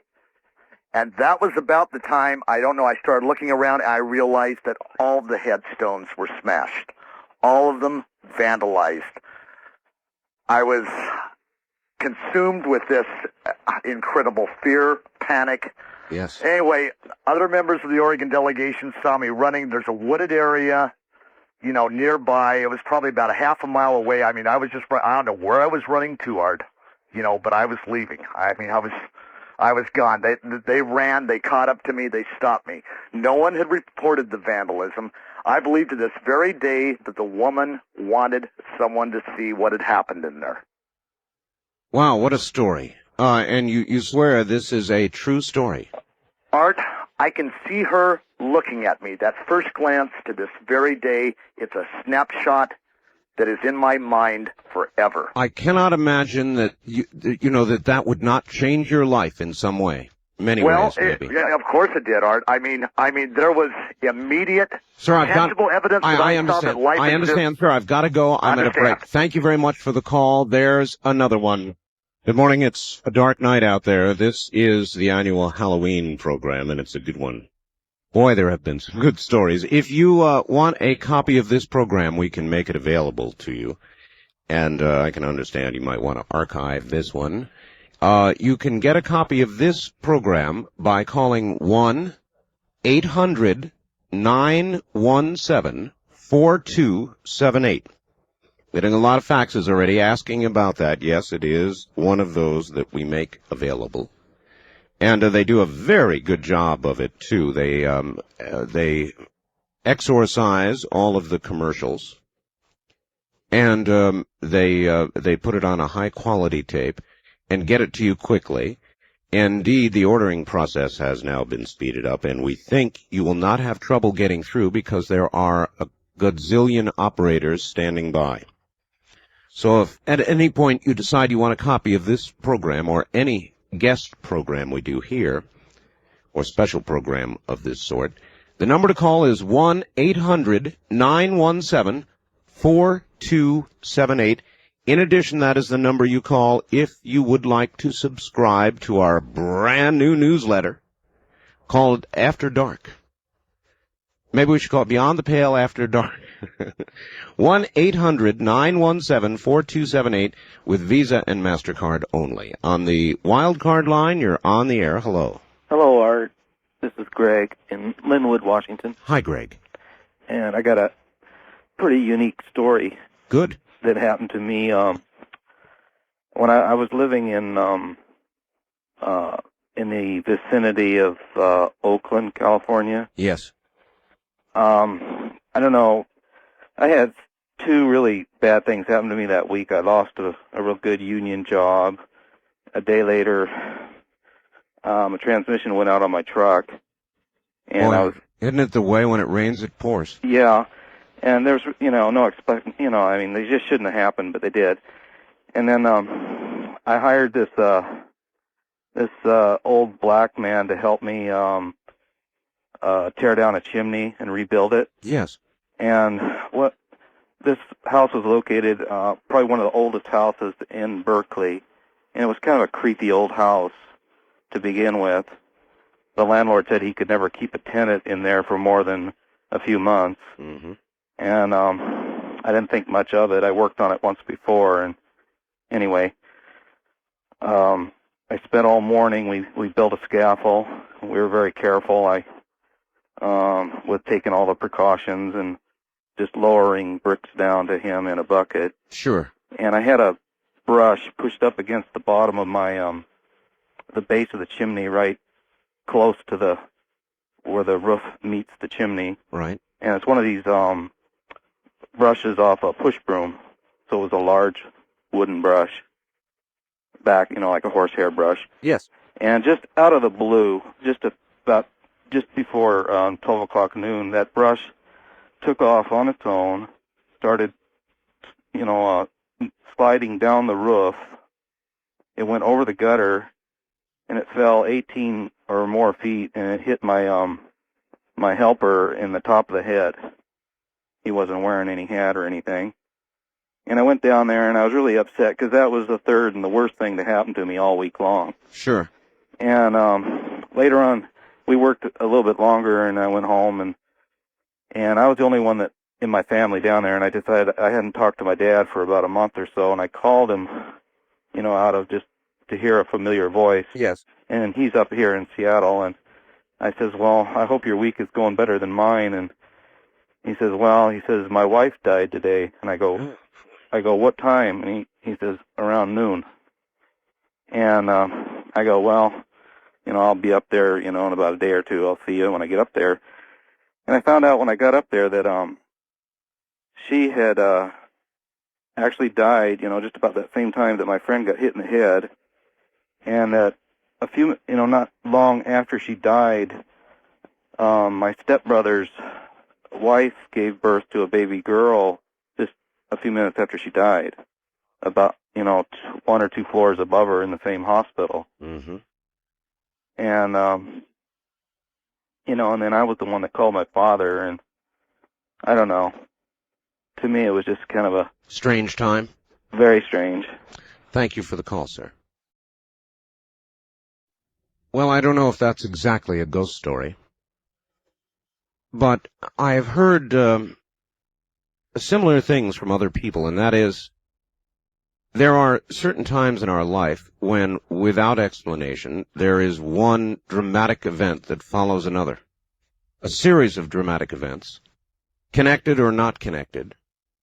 Very dramatic, very sometimes life-threatening, life-changing events. And they seem to come together. Now, what does that mean? That there is something at that moment affecting our life that that is out of the norm, shall we say, or not? I don't know. On the wildcard line, you're on the air. Hello, Art. Hello. This is Mike in Phoenix. Yes, Mike. This is an event that just happened a week ago Monday. All right. One of my employees came into work, and he has some weird dreams sometimes, but he came in and he says, I got to tell you about this dream.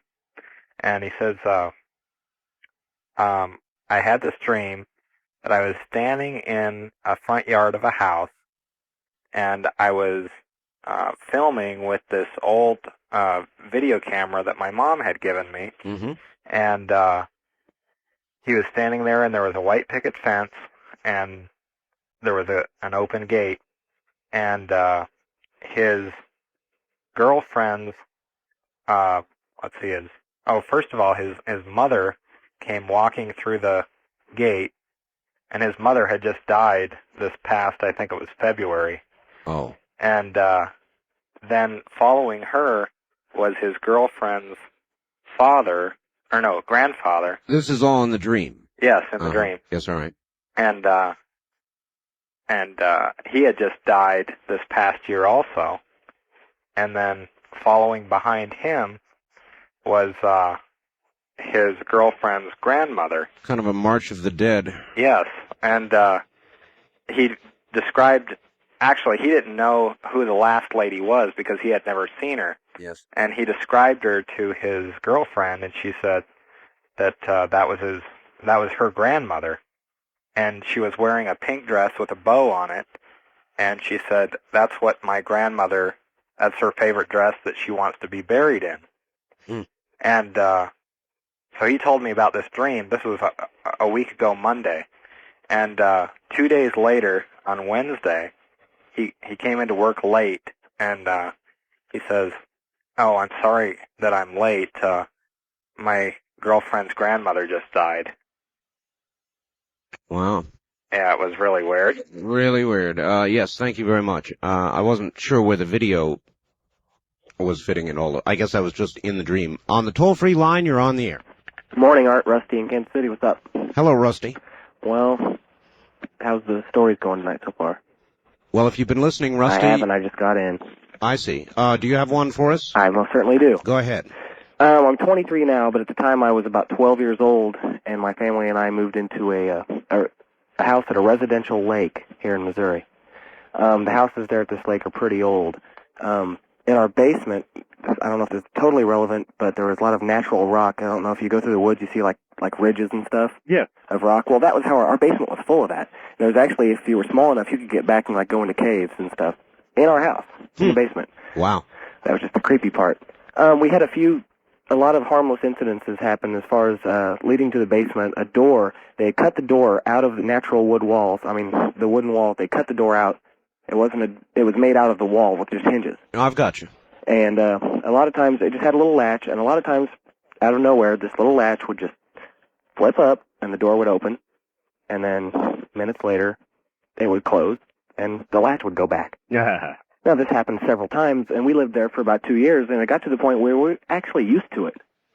There were a lot of other smaller incidents. That's what a lot of people have said this morning, Rusty, that people live in haunted houses or houses where these things are occurring, and it finally gets to the point where it doesn't scare them, doesn't even really bother did. them. You just get used to it, and you live with it, and it's part of what you live with. Exactly. At the time, though, I was 12 years old, and 2 bedrooms were upstairs. 1 bedroom was downstairs. That was my room by itself. Okay, thank you very much for the call, Rusty. There's another case, and isn't that interesting?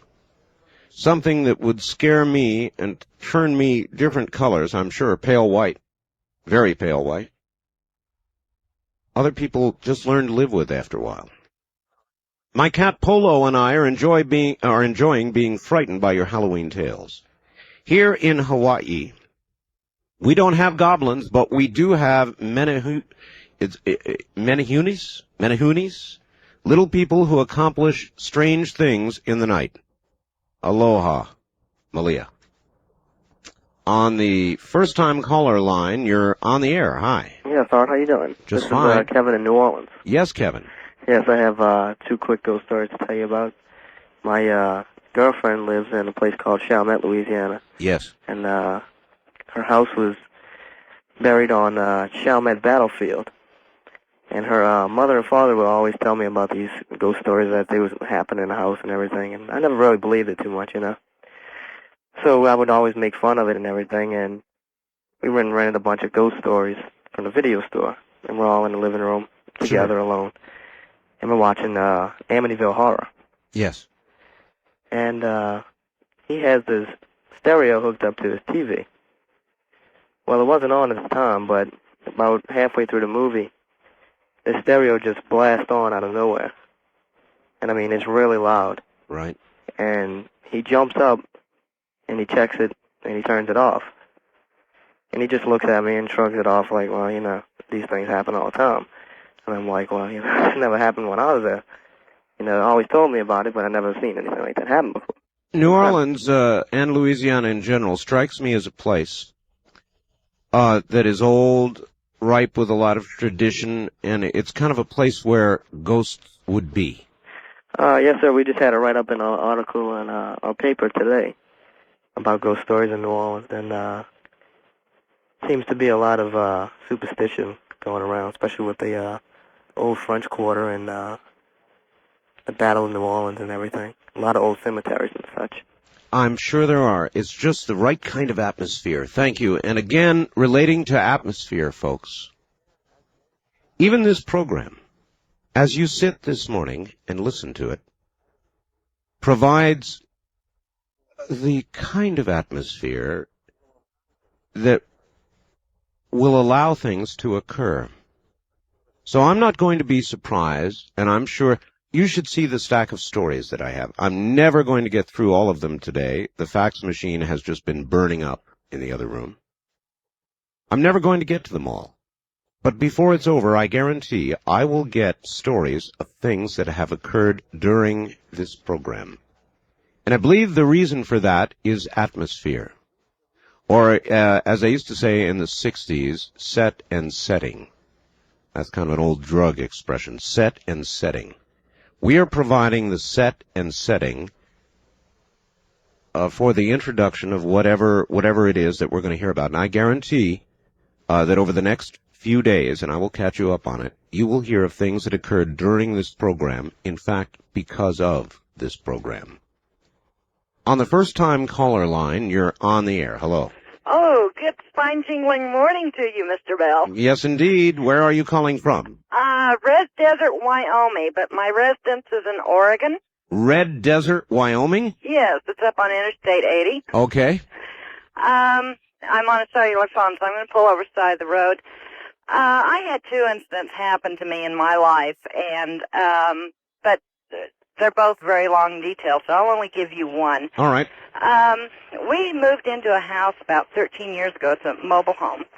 And a couple after we moved in, strange things started happening, but they'd never happen when my husband was around. My jewelry had come up missing. Important telephone numbers, I'd leave by the telephone. If I left the room, like overnight or had gone to work, they would come up missing.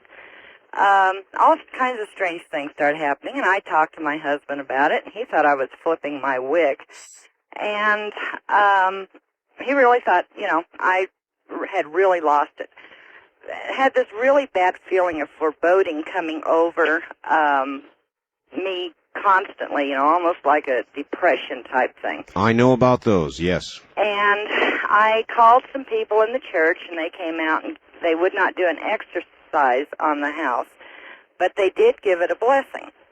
And that did not seem to help. In fact, after the blessing, things seemed to get exaggeratedly worse. And one day my son came home from school, and I was at work, and stood there and talked to my husband for several minutes, went to his room, came back out, and my husband was gone. Yes. And that night, when I came home from work, he says, "Mom, where's Dad?" And I said, "Well, I suppose he's at work. He's a long-haul truck driver." And I hadn't expected him home until the weekend. And he said, "Mom, Dad was here. I talked to Dad." And the first thing that came over to my mind was, oh, my God, he's been killed in a wreck, because Yes. you've heard stories of, family coming back. All night long. And so I immediately called his work, and no, he hadn't been in an accident. They hadn't heard from him, and everything seemed to be fine. Good. So that night, I was just on pins and needles. That night, my husband called home, and I was just relieved, you're okay. And I told him what happened, and he said, "Well, both of you are losing it." Well, we had gone over to our neighbor's house, and things were really weird going on in the house. I'd be standing at the stove and watch people walk through my living room. I'd be standing at the kitchen sink, and I'd watch people walk through my living room. What kind of people? Solid? No, apparitions. Apparitions. Yeah, just, very faint, very light people walking through. Yes. And things, like I said, things continue to disappear, things we've never been able to find since either. So we talked to my neighbors, and they'd lived there, many more years than we had. And they said, "Well, this is the old Barlow Trail, which, where we live." And I said, "Well, yes, I understand," which is the shortcut off of the Oregon Trail going to Salem, Oregon, instead of taking the Oregon Trail on into Oregon City. Yes. And I said, "Yeah, I realize that." And they said, "Well, you do realize that when a group of settlers would stop and camp, there was a group that stopped here. where we are. And I said, no, I didn't know this. And a renegade band of Indians had come in and massacred the people. Oh, there we go. And I said, oh, well, this is wonderful. Why didn't we know about this before we moved in? And so our neighbors continued to tell us that in their back bedroom, where her daughter used to stay when she was living at home, sometimes during the night, they could hear this moaning, crying sound. And one night, Richard was up. He'd come home from work, and he was up and had gone back. He heard the moaning and the crying, and the girl was trying to open the door, and he was on the outside trying to open the door. And as long as the moaning was going on, they couldn't get the door open. Wow. But when the moaning quit, the door just opened, almost through both of them, through the wall, because it just opened so fast. And so we got to, really, my husband didn't believe all this, so they told him again what their experience had been. This happened several times. Okay, we've got to hurry here. Okay. So one night, my husband was home on the weekend, and we'd gone to bed. And I used to pry the doors shut so they wouldn't open, because I'd come home and find doors open, kitchens, cabinets open, refrigerator open, dishwasher running. And we went to bed, turned out the light, and just, bam, the back door flew open. And we got up, got our guns, got up, went to the back door. Nothing there. Never had any problems with them since. Weird story. Well, thank you. Thank you for relating that and calling us. Thank you very much for taking it. Take care. One of the photographs in the newsletter, not the one I told you about earlier, taken by the stonemason, but the second ghost photograph that's being published in the newsletter, I hope it comes out well. It is one that was taken in Louisiana. It was taken near a farm in Louisiana.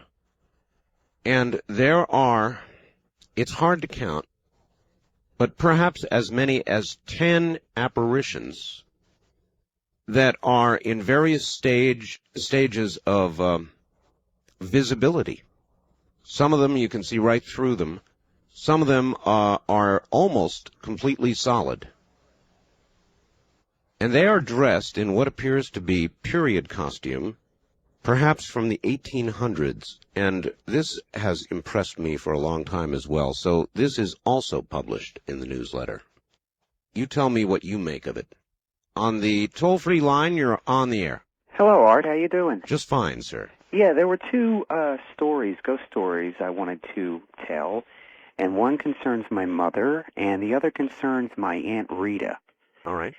Now, Aunt Rita is my aunt that died 27 hours after birth. And what happened was, my mother had died, and I received a telegram in the mail. And I called home and finally found out that she had passed away. Mm-hmm. So what happened was that,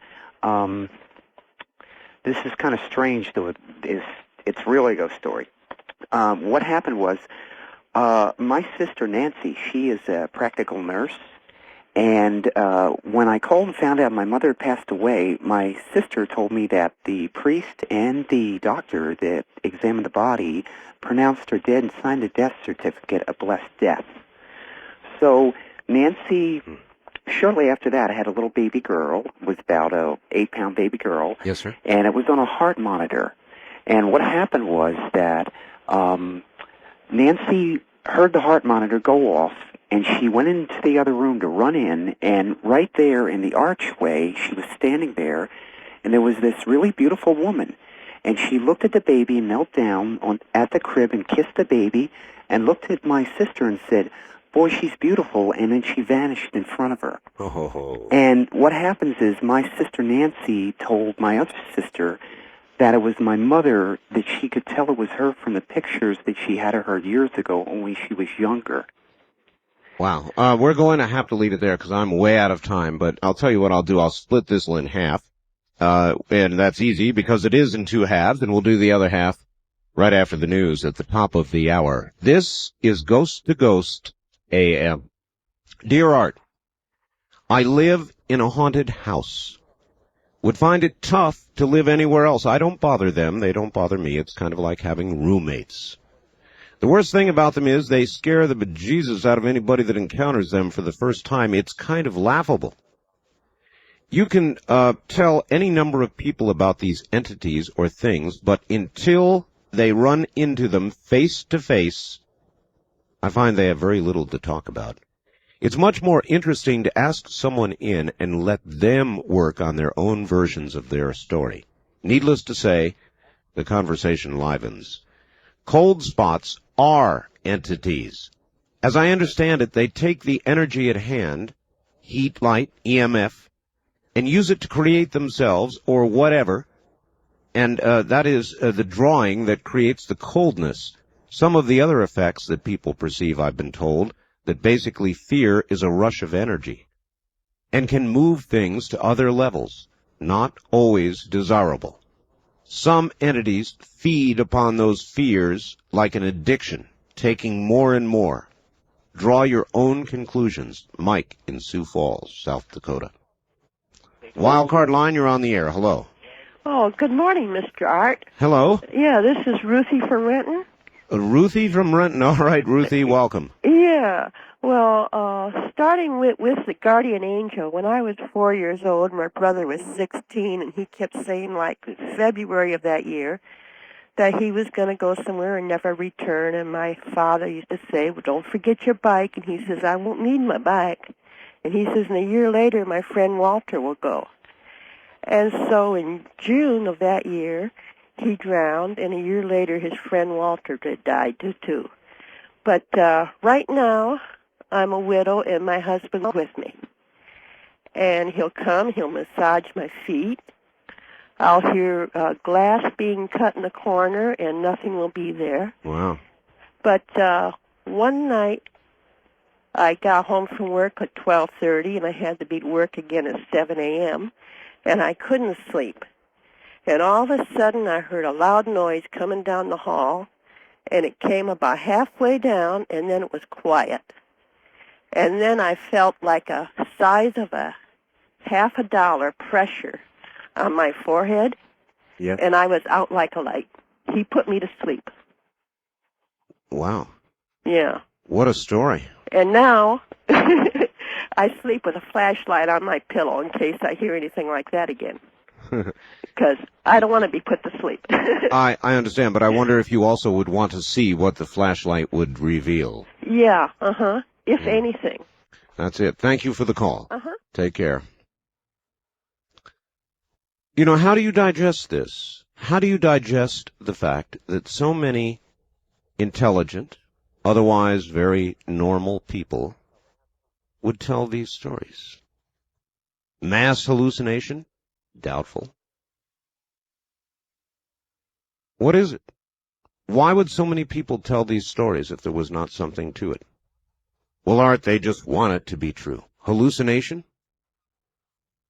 I don't think so. On the first-time caller line, you're on the air. Hello? Good evening. Good evening. This is Mike in Chico, California, KPAY. Hi, Mike. Yeah, I have a really interesting story. Back in 1973, I was enlisted in the Air Force. I was working for a SAC detachment out of Mississippi, and I happened to be on a gate shack that evening. It was, I looked at my watch, it was right around 3:05, and I happened to look out the window of the shack, and I saw a man standing there in an Air Force uniform.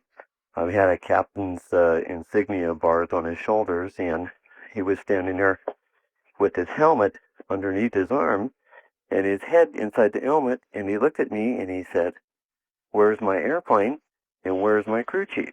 Yes. And I kind of closed my eyes and I opened them up again, and he was gone. And so the next morning when I walked back into the control room, I happened to be going through, they have kind of like a library of flights that have been in and out of different places. And Absolutely. And I remember the name on his uniform. It was Captain Brown. And I was looking through some documents of different flights, and I noticed a B-52 that had left this particular base at 3:05 in the morning, and it crashed 7 minutes later. Oh, my. And the name of Captain the captain Brown. that flew the aircraft was Captain Brown. Of course. Oh, boy. That was kind of an interesting That's story. quite a story, yes. Oh, yeah. All right, sir. Thank you very much for the call. Even in the military. These stories come from across the board. Dear Art, I have a ghost story I'd like to share with your listeners. My grandmother had lived with my family for over 10 years. At age 84, was very much in control of her mental faculties. In January of 72, she passed away several months following a massive stroke. In her last days, she lost lucidity and would frequently cry out that she was dead, breaking down into mournful sobbing. 2 nights after Grandma's funeral, my brother and I sat awake in our beds, rehashing the day's events, as was customary for us before falling off to sleep. From my grandmother's now vacant room there came a knocking noise, the familiar creak of her closet door. Spellbound, we strained for the slightest sound. A minute later, the unmistakable sound of my grandmother's slippered feet, shuffling on the tiled floor, grew louder as they approached the threshold of our opened door from the adjoining hallway. We were completely speechless. I'm sure my facial expression matched my brother's pop-eyed look. The next night, a short time after I'd fallen to sleep, my brother called out my name. He excitedly asked me, "Did you hear that? Listen." Again, the familiar foot shuffle of Grandma came from the living room and hallway outside our room. That was the last occasion of our supernatural experience, but the recollection is still clear to both my brother and I. I believe our experience made us both far less skeptical of other ghostly tales. That's a story from Chris in Wasilla, Alaska. On the toll-free line, you're on the air. Hi. Art? Yes. Hey, how you doing? I'm doing fine, sir. This is Ben out of Sioux Falls, South Dakota. Yes, sir. And, I was just listening to some of the stories here, and, man, bone-chilling. I got 2 really quick stories for you. Fire away. But in about 1979 or 1980, we were living in Illinois. My mom, with my brother and myself, she just got a recent divorce, and we were living in a little apartment, and she had a truck driver friend over, and big guy, huge guy, 320 pounds. Yes. The place was a little haunted. It was a little weird sometimes. We just didn't know sometimes why or what. My brother and myself left the apartment.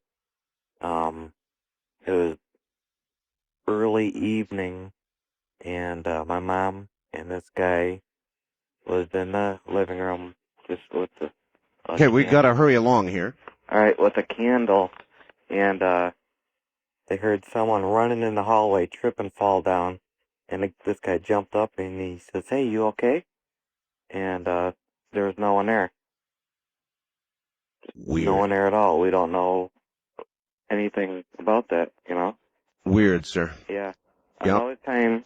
Well, okay, we'll have to hold it there. We're out of time. I'm sorry. And I've got to move on. We're so short on time. On the wild card line, you're on the air. Hi, Art. This is John from San Diego. Hi, John. Yeah, I got a story for you. I used to work at a custodian at a movie theater where they show 6 movie in one building. Yes. Well, one day one of our projection guy passed away, had a heart attack, you know. Mm-hmm. And, well, a couple of days later, all the employees were talking about some strange things happening in the theaters, like lights flickering off and on, doors slamming, ice machine falling apart or something like that. And, within that week, we were working, and assistant manager came up to us, and he was asking us if we called him, and we said no. We didn't call him at all. And he said he heard someone calling his name, and we said it wasn't us because we were too busy working in one of the theaters, cleaning up theater. Right. And, even within that week still, 5 of us decided to find out what was going on, so we brought a tape recorder and set it in one of the theaters and left that theater and shut the light off. Right. And we went in the other theater to clean for a while, and took us about an hour to clean, and went back to that theater to pick up the tape recorder, went outside and listened to it, and we heard the chair go down and spring right back up by itself. Huh. And that was strange. And when we went back inside the theater, we heard this faint music, real faint music, and we looked all over the room and the building, and we came to the projection doorway. We could hear the music faintly. Yes. And, well, we thought it was somebody with a timer radio that was that turned on by itself. Yes. Mm-hmm. And we checked with the projection guy, and he said they didn't have no radio like that in the projection room. That was the strangest part, because a lot of other things happened in there. Well, I'll tell you, sir. Thank you. What I get out of that, or what I guess I would like to ask the audience about, and I don't understand a lot about entities or why things are haunted, but people seem to stay in the rough same physical location that they die in. And I'm trying to figure out what that tells us. Does that mean that a spirit or entity trapped on Earth is trapped in, or maybe even trapped is not even the right word, but is present in the exact physical location where it lost its life?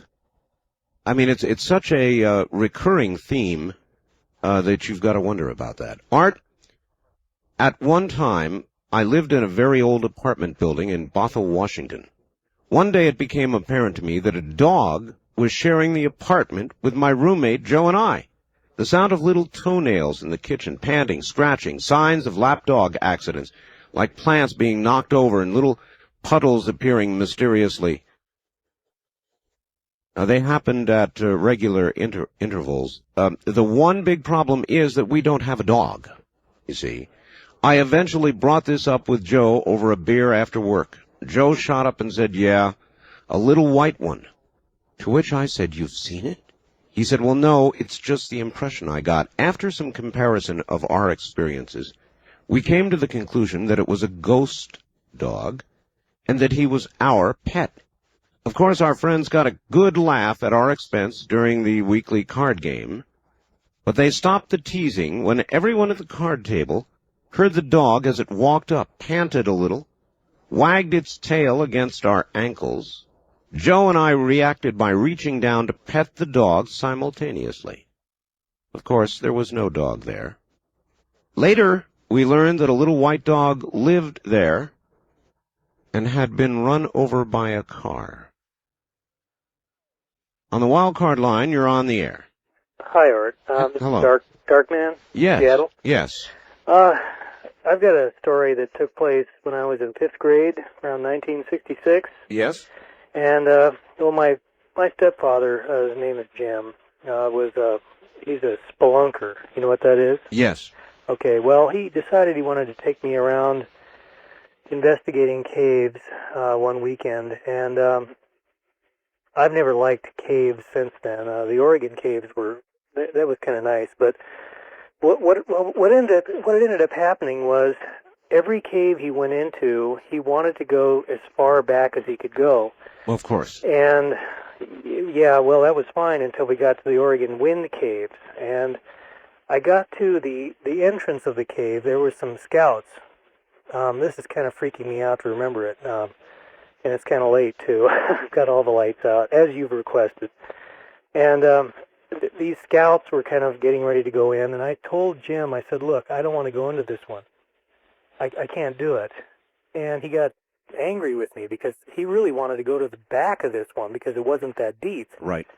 Take about an hour and a half or something like that to get to the back of it. It was about 3 o'clock in the afternoon, and he figured that we could get in and get out before it got too dark. Well, I said, no, I'm not going to do it. I can't do it. This is too scary for me. He says, well, fine. Then let's go up here. There's this hole. I want you to take a picture of me down looking up at you from, the top of this hole. This Sure. is where the wind blows up, and that's how the caves get their name. Sure. Well, okay, I took the picture of him down there, and he was waving, and I heard this sound. And it did not, Art, it didn't sound human, okay? It didn't sound like wind. It didn't sound human. It was too weird for my, fifth grader mind to comprehend. I just thought that this was just kind of a sign, don't go in there.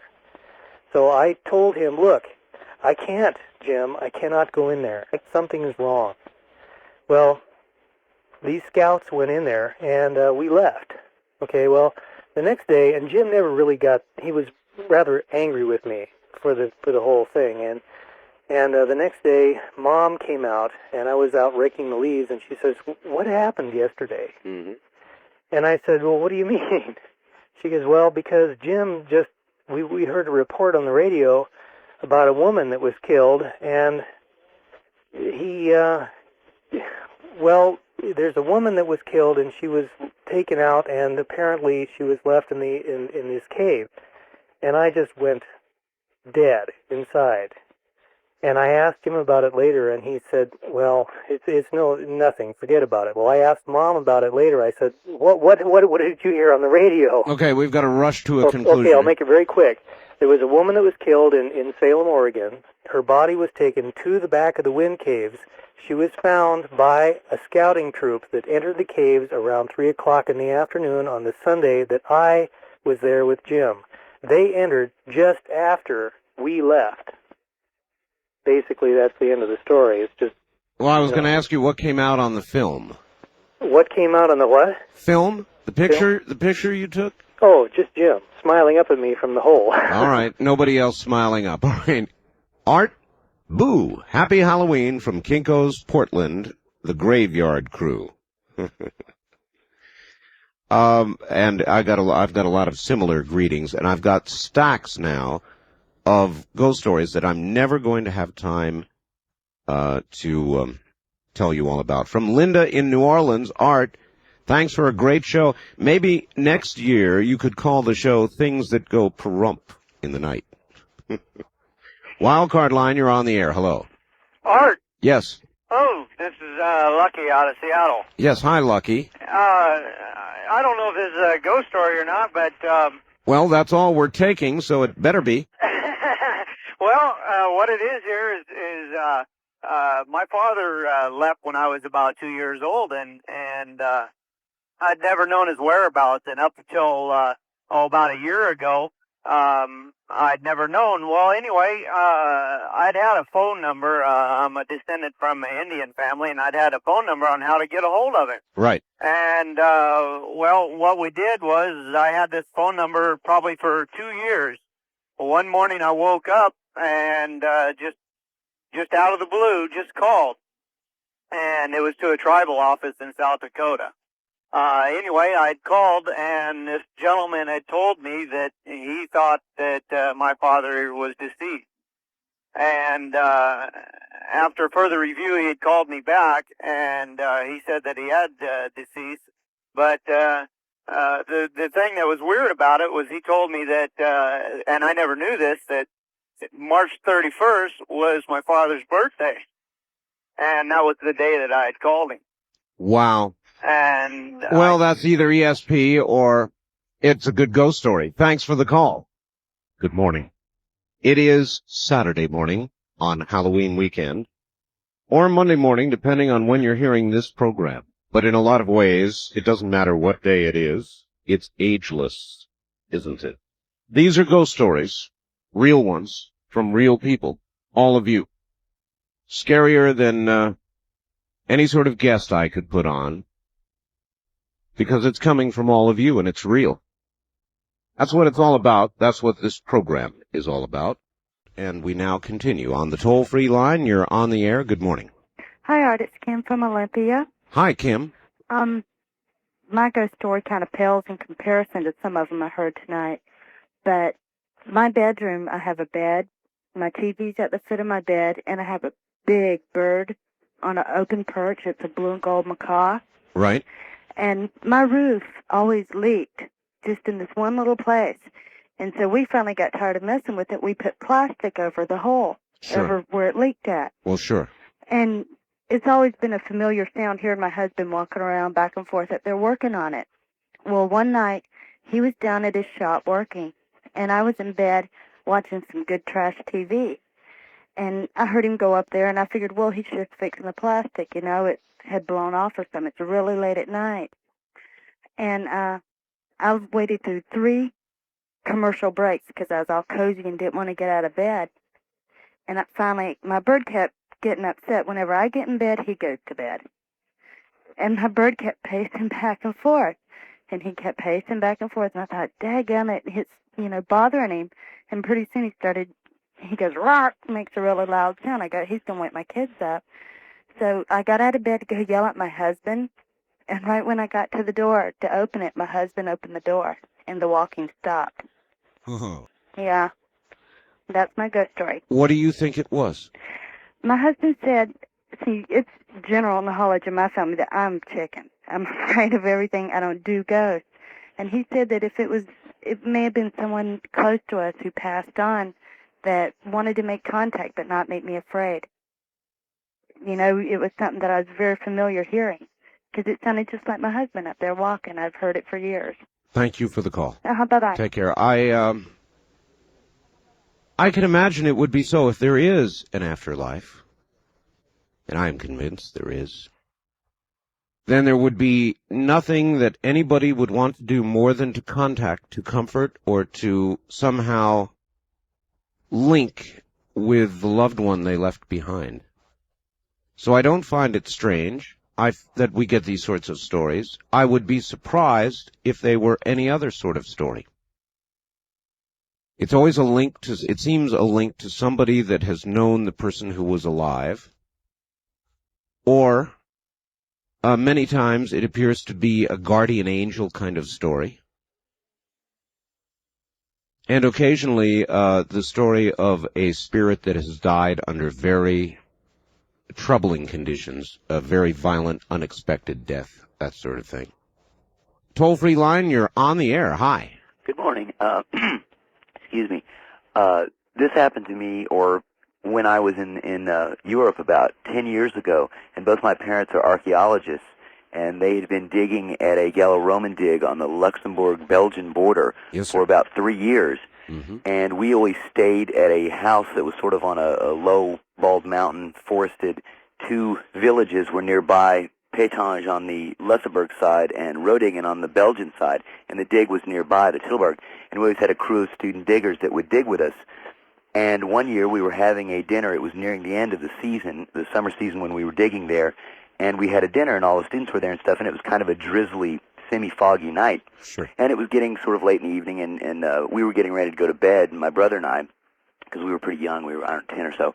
And one of the girls that was a student digger went out on the porch, and she was out there for about 5 minutes, and she came back in. And I remember because we were just getting ready to go to bed, and she really looked just horribly scared and was like trembling and so forth. And she said that she had seen some kind of weird hippie guy across the road just at the tree line going south from, again, where we were staying. Mm-hmm. And it kind of freaked everybody out, but, we thought, oh, it's just some weird guy that had wandered up from Pétange, which was maybe like 1.5 miles, 2 miles away down this small mountain. Anyway, we didn't think that much about it, but, we still addressed the issue in the town later on. We asked, the grocer and stuff, why would someone be up there? And there weren't any people in this town. This was in like the early 70s and in kind of a rural area there. There weren't any people that really would likely fit that kind of description, because she said it was like this really wild-looking hippie guy that was just standing there staring at her. And then we heard the story that during World War II, when the Nazis had occupied this area, that there was a guy who had lost his wife in the occupation and had gone crazy and had run off to live in the woods. And he had, lived roughly and stuff, and he'd become hirsute and so forth. And anyway, he had been hunted down and killed by the Nazis, for whatever reason. They didn't want this kind of thing going on or something. And no one, at least admittedly, had heard this story before this time. And this, really scared us. And this guy was called the Red Man of Rodingen, and he was from the Belgian town that was, some 8-10 miles away, actually on the other side. But this girl, and it freaked us all out, and we were like, oh God, oh God, oh God, you know, my brother and I, of course, it's haunted, the whole area. And this girl got so freaked out by it that I remember she ended up going home early. And to this day, I can just remember this mood that was after this happened. This mood that was on the dig, and there was only like 2 weeks left in that season. But she went home like that week because it had freaked her out so Yeah, well, bad. those are kind of freaky circumstances anyway. I mean, any dig, anything old like that in such an exotic location, to have that happen, I could understand it would go to work on your mind. Yeah. It was quite an experience. I remember it to this day. Appreciate the story, sir. Thank All right. you. Good night. There's one from Europe. That's another thing. These stories that you're hearing are not confined at all to this country. Our program is, and Canada and Mexico, I guess. And so those are the ones we're hearing. But I guarantee you that with a serious, we're not going to laugh at you kind of approach, you could put this program on in Europe, any nation, any language, and you could get the same kind of responses. Toll-free line, you're on the air. Good morning. Hi, Art. This is Kirk in Medford, Oregon. Hello, Kirk. What do you have for us? Well, I've had some strange things happen to me in the mid-'50s. We lived in a house in California on Garden Grove Avenue. Mm-hmm. And I was a kid of maybe about 10, 11. And I had trouble like going in the bedroom. It seems that things happened. And I was uncomfortable, and I just was afraid to go in this bedroom we had in this house. I didn't like it. And one night, my grandparents came over, and we had dinner and such. And just as they were leaving, I just happened to walk by my bedroom. I was getting ready to go to bed, and I saw the curtain move. And just out of the corner of my eye, and I had a bad feeling. And I looked over, and I could hardly believe my eyes. And I didn't want to go in the bedroom, but it turned out it was time to go to bed, so we did. And when I went in there, no sooner had I been on the bed for more than 2 or 3 minutes, it seemed unreasonably dark, and I started to panic. And I noticed my window being open, a slight breeze coming in, and it was unreasonably cold. And with no warning, this unusual ghost-like being floated through the window. And I got the impression that it was female. I don't know why. It had white hair that almost looked like straw. And I tried so hard to scream, and it's an odd sensation. I know I was awake. I wasn't dreaming because, I was aware of... Let me guess, the scream wouldn't come. Well, it did slightly. It did slightly, but I just couldn't get it out. And this being floated toward me, and it grabbed my hand, and as I was starting to scream, and actually, I was making sounds, it tied something around my finger, and then I was completely immobile. It then kind of floated me up out of bed and by the window, and I actually floated out the window, and I got the sensation when I was floating that I was like on a magic carpet. And I remember being floated toward a light, and I remember being poked and prodded, and I got the weirdest sensation, like almost like a tickling sensation. I noticed a buzzing sound. And then I don't remember much after that. I remember being back in bed. You know what I would say to you, sir? What's that? And I don't know if it'd be right or not, but I would say if you ever have the opportunity, get a hypnotist to regress you. What you may have experienced may not have been so much a ghost story as it is an abduction story. And that's what kind of scares me because I'll tell you something. Several months after that, I was back in my bedroom, and talk about closets. I was laying in bed. My little brother used to hop in bed with me. I was used to that. He'd hop in bed. He got scared a few times. Sure. But one night, my little brother was not in the bedroom, and it turns out that I felt something next to me, touching me all over, and it felt like claws. And it was the weirdest, most awful thing. And it pushed me in the closet, inside the closet, and the door went shut. And that time I did manage to scream. My mother came in and turned the light on and found me in there, and I was shaking hysterical. All right. I appreciate the call, sir. There it is, another closet story. I suggest to you all, and you need not do it, it's your business, but if you have an open closet now, close it. I want to remind you all that our new newsletter, the inaugural edition of our newsletter, is just coming out. And if you would like to get it, a subscription to the newsletter, it'll be 16 pages long, is just $29.95. In it, you will find two of the more convincing ghost photographs, along with a lot more, that I've ever seen. To order our newsletter, and of course I'm only discussing this aspect of it this morning, it's really very comprehensive, with a lot of inside stuff about this program and the network and talk radio in general.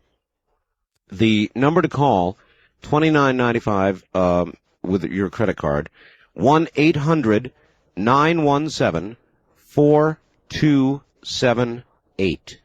1-800-917-4278. Tell them you want After Dark. Or you can send a check or money order to Chancellor Broadcasting, 744, that's 744, East Pine, P-I-N-E, Central Point, Oregon, 97502, 97502. So if you want to do it that way, it's fine. You don't need to call. Just send a check or money order. That'll get you a full year. To Chancellor Broadcasting, 744 East Pine, as in pine tree, Central Point, Oregon, zip code 97502. On the wild card line, you're on the air. Good morning. Hi, this is David from Sacramento. Hi, David. And this isn't a story. This is a true account, I swear to God. Well, that's fine. In 1976, I was on a National Outdoor Leadership Mountaineering School in the Wind River Range in Laramie, Wyoming. Yes, sir. And it's an ancient range, and Indians have lived there for thousands of years. After about 25 days on this trip in these remote areas, me and my camp partner had just finished dinner. We needed some water for our tea. It was really dark, and we set off for the river, and it was only about 30 feet away. We started down the small trail and could hear the babbling sounds coming from the river just a few feet away. Suddenly, it just grew pitch black, and the forest seemed to close in all around us. We could just make out vague shapes and dark apparitions, and the sounds of the water were replaced by like a whooshing sound. Everything seemed to spiral around us, and like water going down a drain. It scares me now just to think about it. All my energy seemed to drain away from my body, and I remember falling over forest branches, and everything seemed to have an oozy, formless, and kind of black quality. Boy, that is frightening. Yeah, we were screaming for our lives and couldn't understand why no one else could hear us. The next thing I remember is my knees were getting weak, and I had this kind of sinking feeling. Yeah. I was about to collapse, and then I felt a rough, rocky surface, and my friend was inching along with me, just a few feet behind me. Mm-hmm. And suddenly I found a flat spot, and I collapsed into it. I just sat there exhausted and told my friend to wait there until the morning. All night long I waited there, and just staring into this utter blackness, and I was seeing like these electrical charges. They were a bluish-white streak. Yes. And finally, just at the light of dawn, I could see from the new sun, the river not more than 50 feet away. Wow. Yeah, we were on the other side of this river, and although our shoes weren't wet, I could see these camps where our parties were. Yes. And I still don't know how they didn't hear us screaming. But the strangest thing is that we were 25 feet off the ground on a cliff, and I was just sitting there in a cubby hole. It was shaped like a perfect chair with a back and a seat, and the armrests were there too. And we were experienced rock climbers, and we had difficulty getting down the sheer face. Later I looked up, and you'd never see that chair unless you'd actually sat there before. We told our guide who was taking us on this trip, and he said that we were in a Shoshone Indian burial ground. Oh. And had experienced a Wind River turnaround. He said it's a real common experience of many people in that area. But for the rest of that trip, it lasted 35 days. The forest just seemed somehow darker and more sinister. And I noticed the trees were black and the scary mosses hanging down everywhere. It's what you were looking for. Well, it was something else. Thank you, my friend. That's a Thank good you. story. Take care. Burial grounds. Why? Why do spirits stay in the area where they left, or in the area of their physical bodies, or in homes, or connected to material objects? Why? These are questions we may not answer in this life. On the toll-free line, you're on the air. Hi. Hey, how you doing? Just fine. I have a real quick story. All right, where are you? Omaha, Nebraska. Welcome to the program. Go ahead. Oh, thanks. When I was about 17 years old, I lived in Louisiana with my mom and my stepdad and my sister. Yes. We lived out in the country. And I don't know if you've ever been to Louisiana on a hot July night when it's kind of foggy. It's kind of spooky anyway. It's a kind of a spooky state in a lot of ways, isn't it? Yeah, it is a real spooky state. And this story, no one believes it. It doesn't matter if you believe it or not. It's just the truth. That's all right. I drove out to the country one night and drove out to our house. We had a long gravel road, and our house was about 200 yards back from the main road. We actually lived at the end of a cul-de-sac, and we were the only house out there. And I got home, and I pulled into the driveway, and we were all sitting around the living room, my sister, my mom, and I. And the dog started barking. We had 2 Labrador retrievers, and they were barking at the front door. And I opened the front door, thinking it might be a deer they were barking at, or another wild dog or something. Of course. And they ran straight like a rabbit across our yard and then across the cul-de-sac into the lot across from us. It was an all wooded area. And they were back in the woods for maybe 10, 20 seconds, and they started hightailing it back to the house.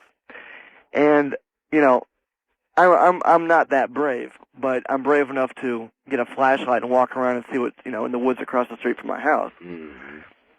As I walked across the yard, my sister and my mom, they weren't going to go with me. The dogs followed me to the end of our yard and wouldn't go across the street with me. I walked across the street. I guess I'd been maybe 5 or 10 feet into the woods across from our house when my sister just screamed, just bloody murder.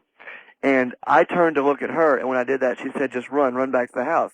And I did. I ran as fast as I could.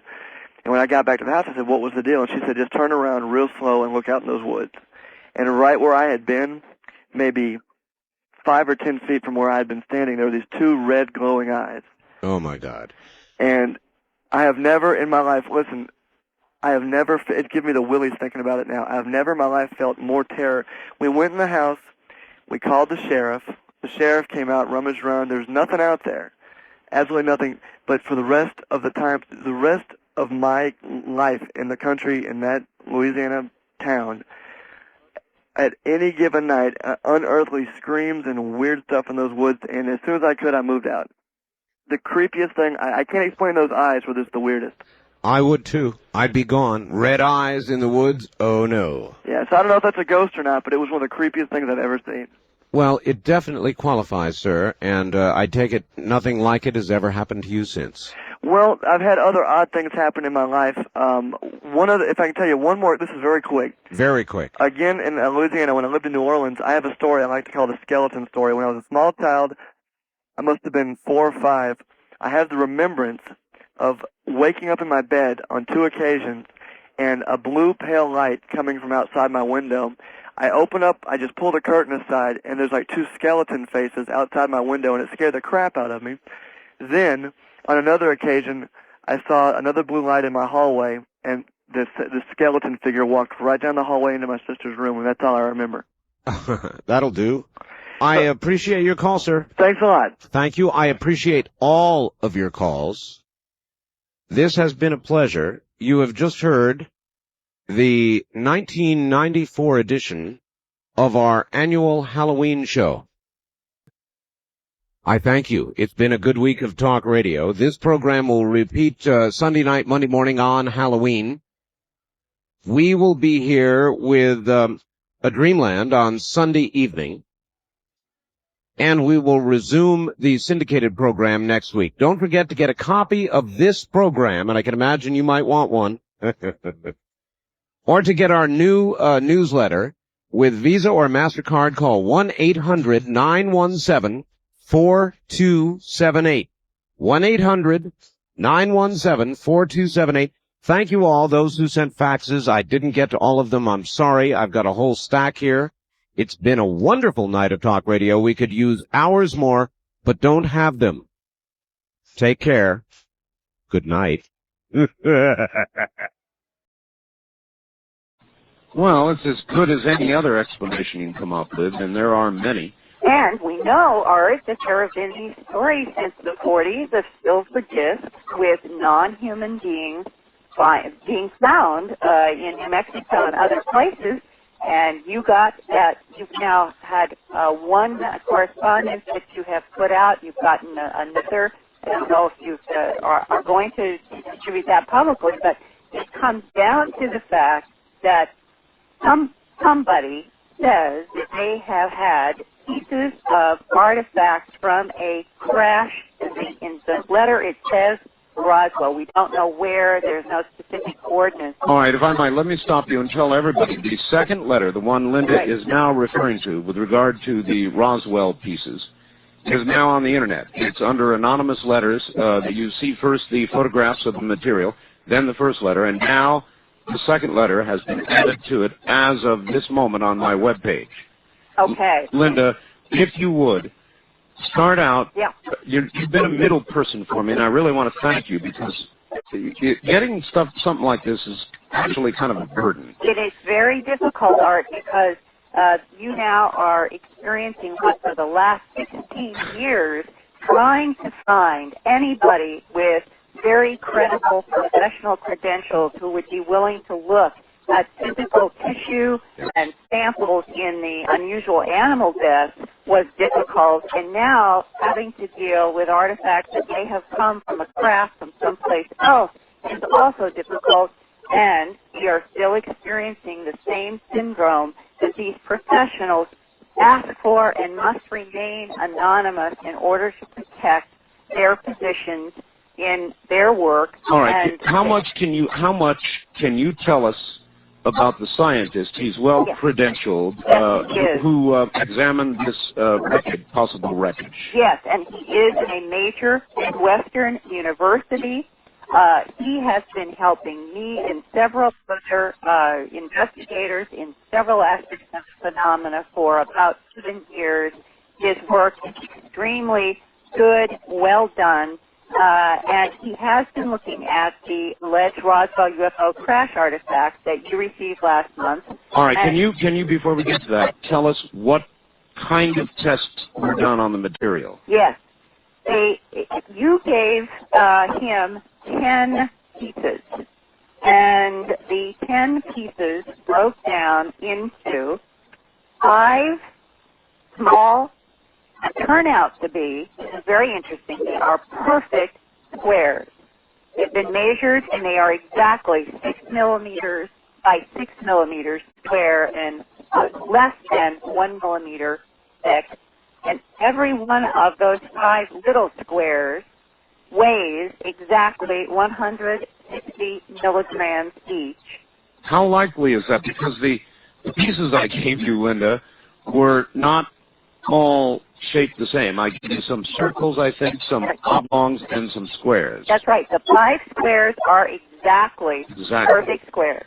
And they exactly weigh 160 milligrams each, and they are machined. The edges of each one of those little squares, when they looked at, and this comes to your question, he used an scanning electron microscope, which is used with, the scanning electron microscope is used with the energy immersive spectroscopy. Now, what this all means, these big words, that they have the ability now with scanning electron microscope to take something, let's say this is 6 millimeters wide, which is just a little bit over 1/4 of an inch, and they can go down to the surface, and they can keep going down and down. They get down to 1 to 2 microns, and to show you how small that is, if you could take and isolate a single blood cell out of your bloodstream, it would be about 7 microns in diameter, a blood cell. They're going down to 1 to 2 microns, which is about 1/3 the size of a blood cell, to take a look at things on these artifacts that you sent, and when they get to a place that they're interested in, or various places, they then can ratchet change into a particular kind of switch, which is the energy dispersive spectroscopy. And when you find out what you want to measure, and you're on a spot, this will determine exactly what elements are there. But when they did this on the 5 little squares, on the 2 ellipticals, which also were 6 millimeters wide. And I'm going to ask you to hold on for just a moment, if you would, and we'll be right back to you. We are at the half-hour mark, folks. Linda, are you there? Yes, I hear you. All right, so we were on the smaller pieces, and you said they weighed 160 grams each. Yeah, the 5. And out of the 10 pieces that you sent, 8 of the 10 had a common denominator of each being 6 millimeters wide. So there were 5 that were perfectly square.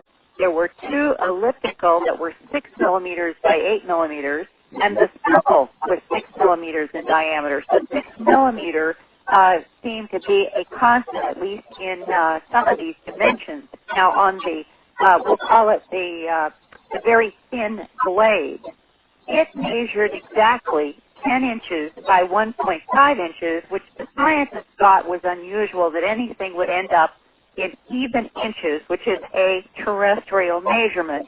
That could be that it was sawed off from something that's unknown. He thought that was strange that it should measure so exactly. And the last piece is the approximately 2 3/8 inches by 1 15/16 inches, not square, almost square.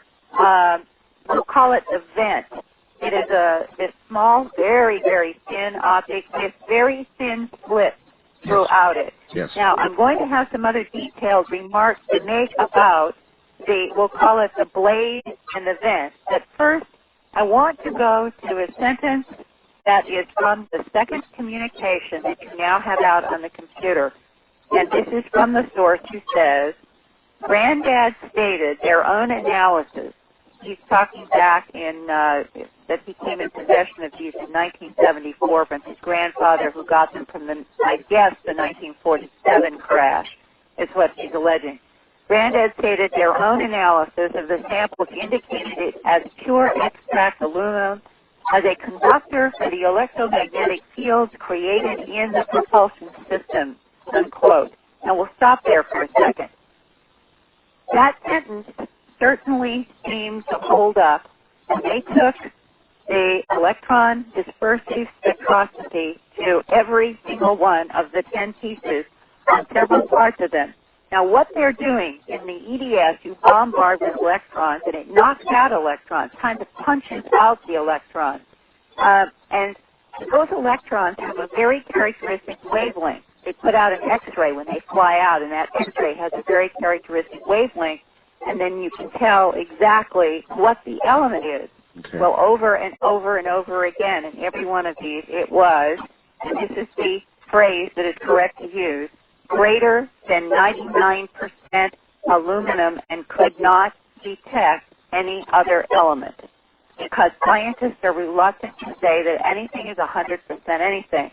Because even putting your fingerprints or brushing it on soil can add something that might be picked up at 1/100th of a percent, if you understand what I mean. I do. Now, what does that mean? Now, for example, is there much terrestrial production done in pure aluminum, or is it usually for strength and alloy?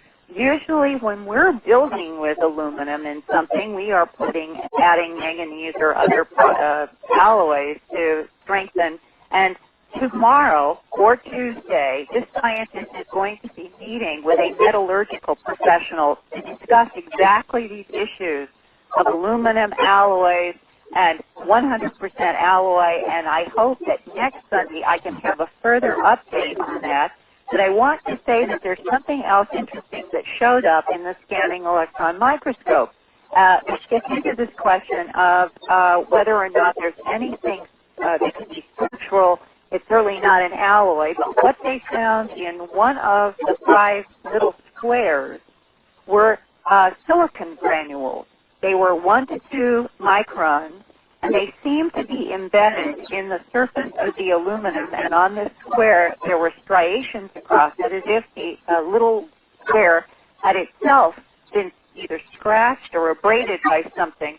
And it raised the speculation, which ranges from, could these pieces have had impact with something that was sandy or dusty, or is there a processing mechanism in the manufacturing of these little pieces that somehow brought a silicon polishing dust to them? We're going to learn a little bit more about that, metallurgist.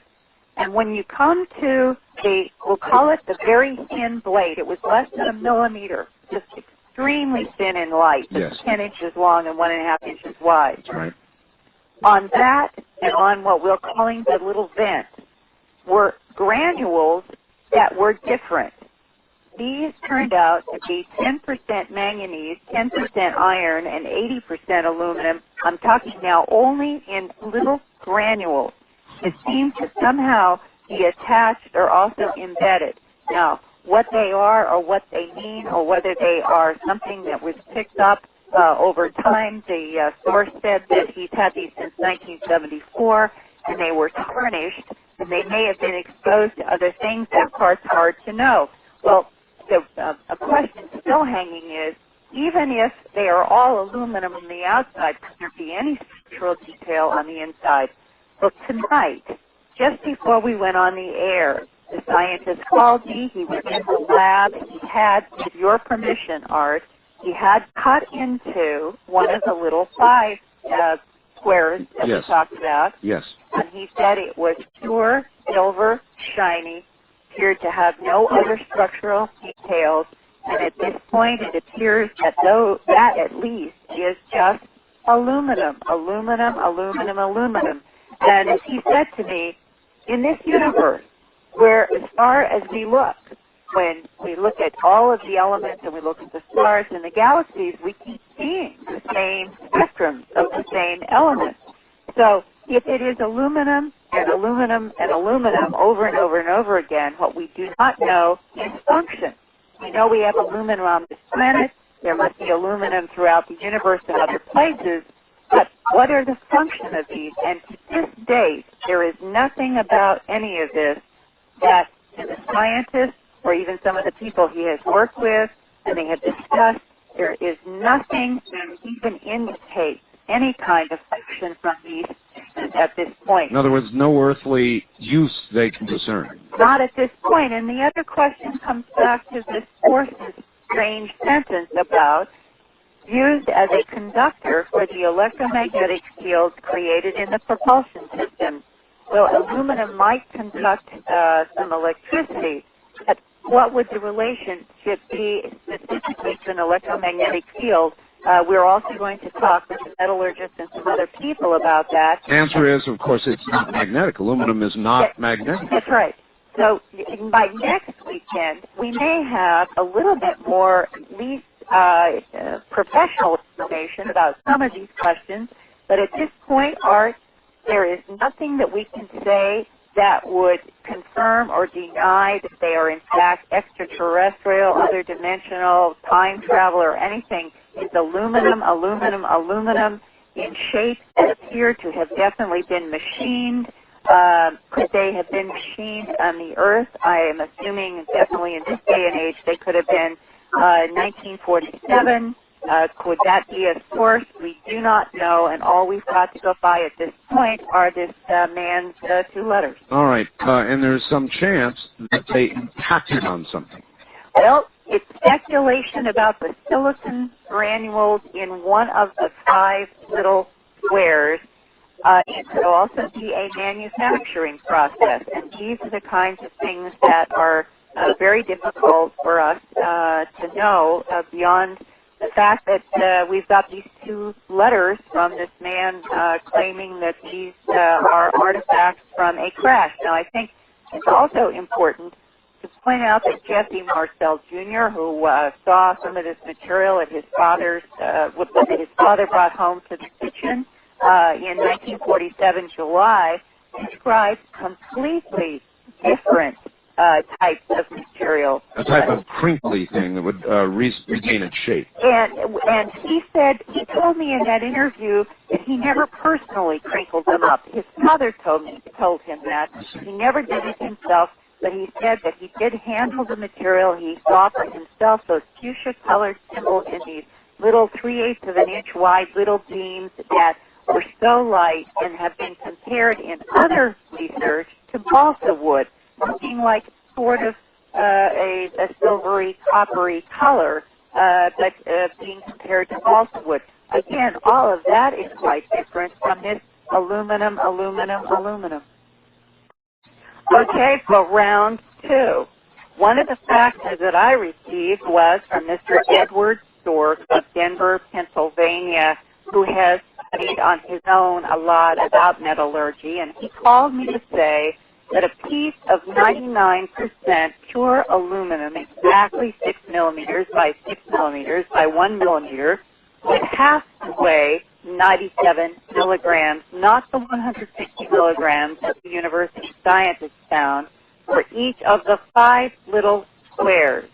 Now, they did spectrography, they did the electron scanning microscope and all the rest on the little piece on the outside of it and found nothing, as you said, aluminum, aluminum, aluminum. Right.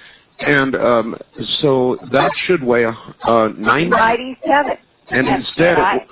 And I went back to the scientist and I said, here's the situation, and he went back to the lab, he checked the calibration on his scale, and he remeasured each of the little squares, and the answers were the same.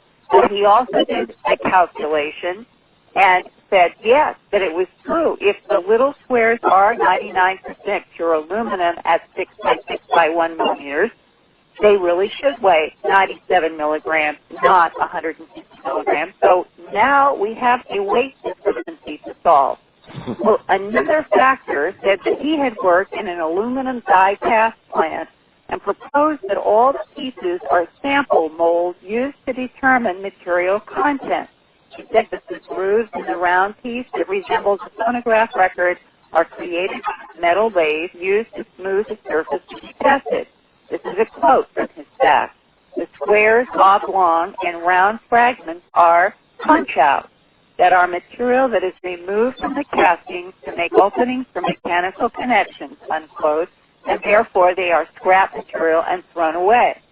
Well, I spent a lot of time the past few days talking with metallurgists, including 2 who worked with aluminum almost exclusively at Sandia Labs in Albuquerque from the early 1950s until they retired a few years ago. Both suggested that if so far the scientific analysis of the electronic dispersive spectroscopy showed only aluminum atoms on the surface of the object, because remember, Art, at first you wanted to keep them all intact, so the first round of testing was really only on the surface of the object. Right. When he punched through a little bit on one side just before the program, that was not with the EDS testing.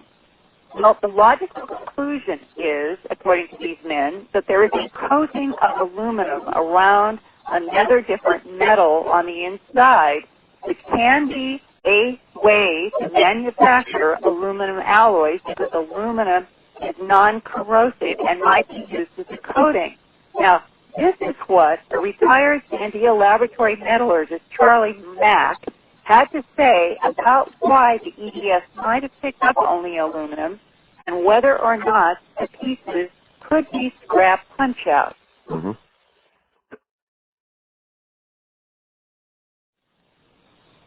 Unless the aluminum was fairly thick, the coating of aluminum on the outside, right, I think you would burn through that and hit the inside as well. Right, like an M&M, like a coated M&M candy. Yeah, yeah. And aluminum might be the outside and something on the inside. And whatever is coated is deeper inside these squares than the EDS is penetrating. That's exactly right. Yeah. Yeah. And that's the inside through a whole piece. Right. Did it sense to you, from all of your experience, that the 5 punch-outs that were scrap material from alloy production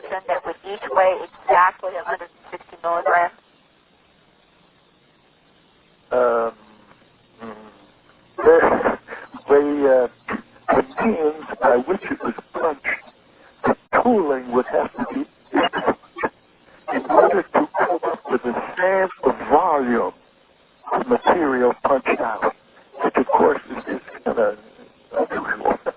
Okay. It's kind of peculiar that they would all be that way. But if it wasn't that way, they're all punched out. So it is not normal for scrap aluminum punch-out material that's thrown away to end up looking identical, being exactly the same size and weighing exactly the same size. Right. So, Art, maybe the mystery about the weight discrepancy will be explained if we find there is an aluminum coating around a denser internal metal. Those tests will be done in the last week of May, and I'll be able to report back on the Memorial Day weekend, Dreamland. Finding a coated alloy does not mean the fragments are from an extraterrestrial craft either. Pure aluminum does not exist naturally because the element is so reactive with other elements that all 99% pure aluminum has been processed by someone somewhere. Aluminum does not corrode, so using it as a metal coating is part of our 20th century industrial technology. And if it works here, maybe it's used to build round discs that travel through time and space somewhere else too. Well, it's a real mystery now. In other words, all of this careful testing on the outside picked up nothing else except what I recall you to say was a little bit of virtual sand. That's They found 1 or 2 micron silicon fragments, and I have confirmed the silicon is used in the aluminum manufacturing process. It's used, it can be used as an alloy, and it can also be used as a flux to clean out equipment where they are working with aluminum alloys. So that could explain why there are those small sand dust pieces. There were some slightly different percentages on the vent, what we call the vent, and that's the long scrap.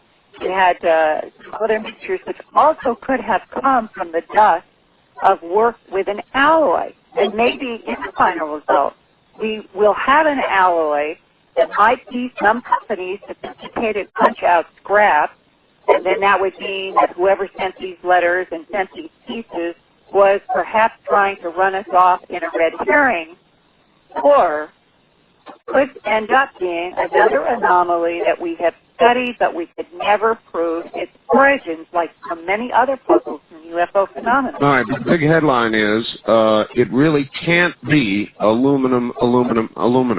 Not at this weight. No, with the weight discrepancy, there's got to be something else there.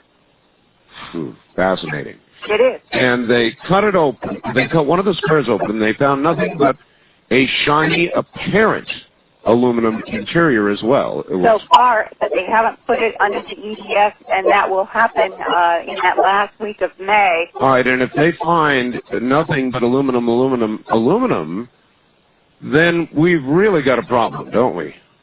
Well, it would almost be a physical impossibility as I understand the physics of the universe at this point, because if it weighs 160 milligrams, there has to be more there. There has to be something else there adding that weight. All right, and so it is, folks, the mystery of the day. Linda, we'll get your information out. We're out of time. Okay.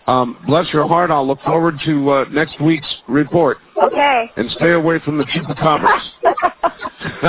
Thank you, and good night, Linda. Coming up next.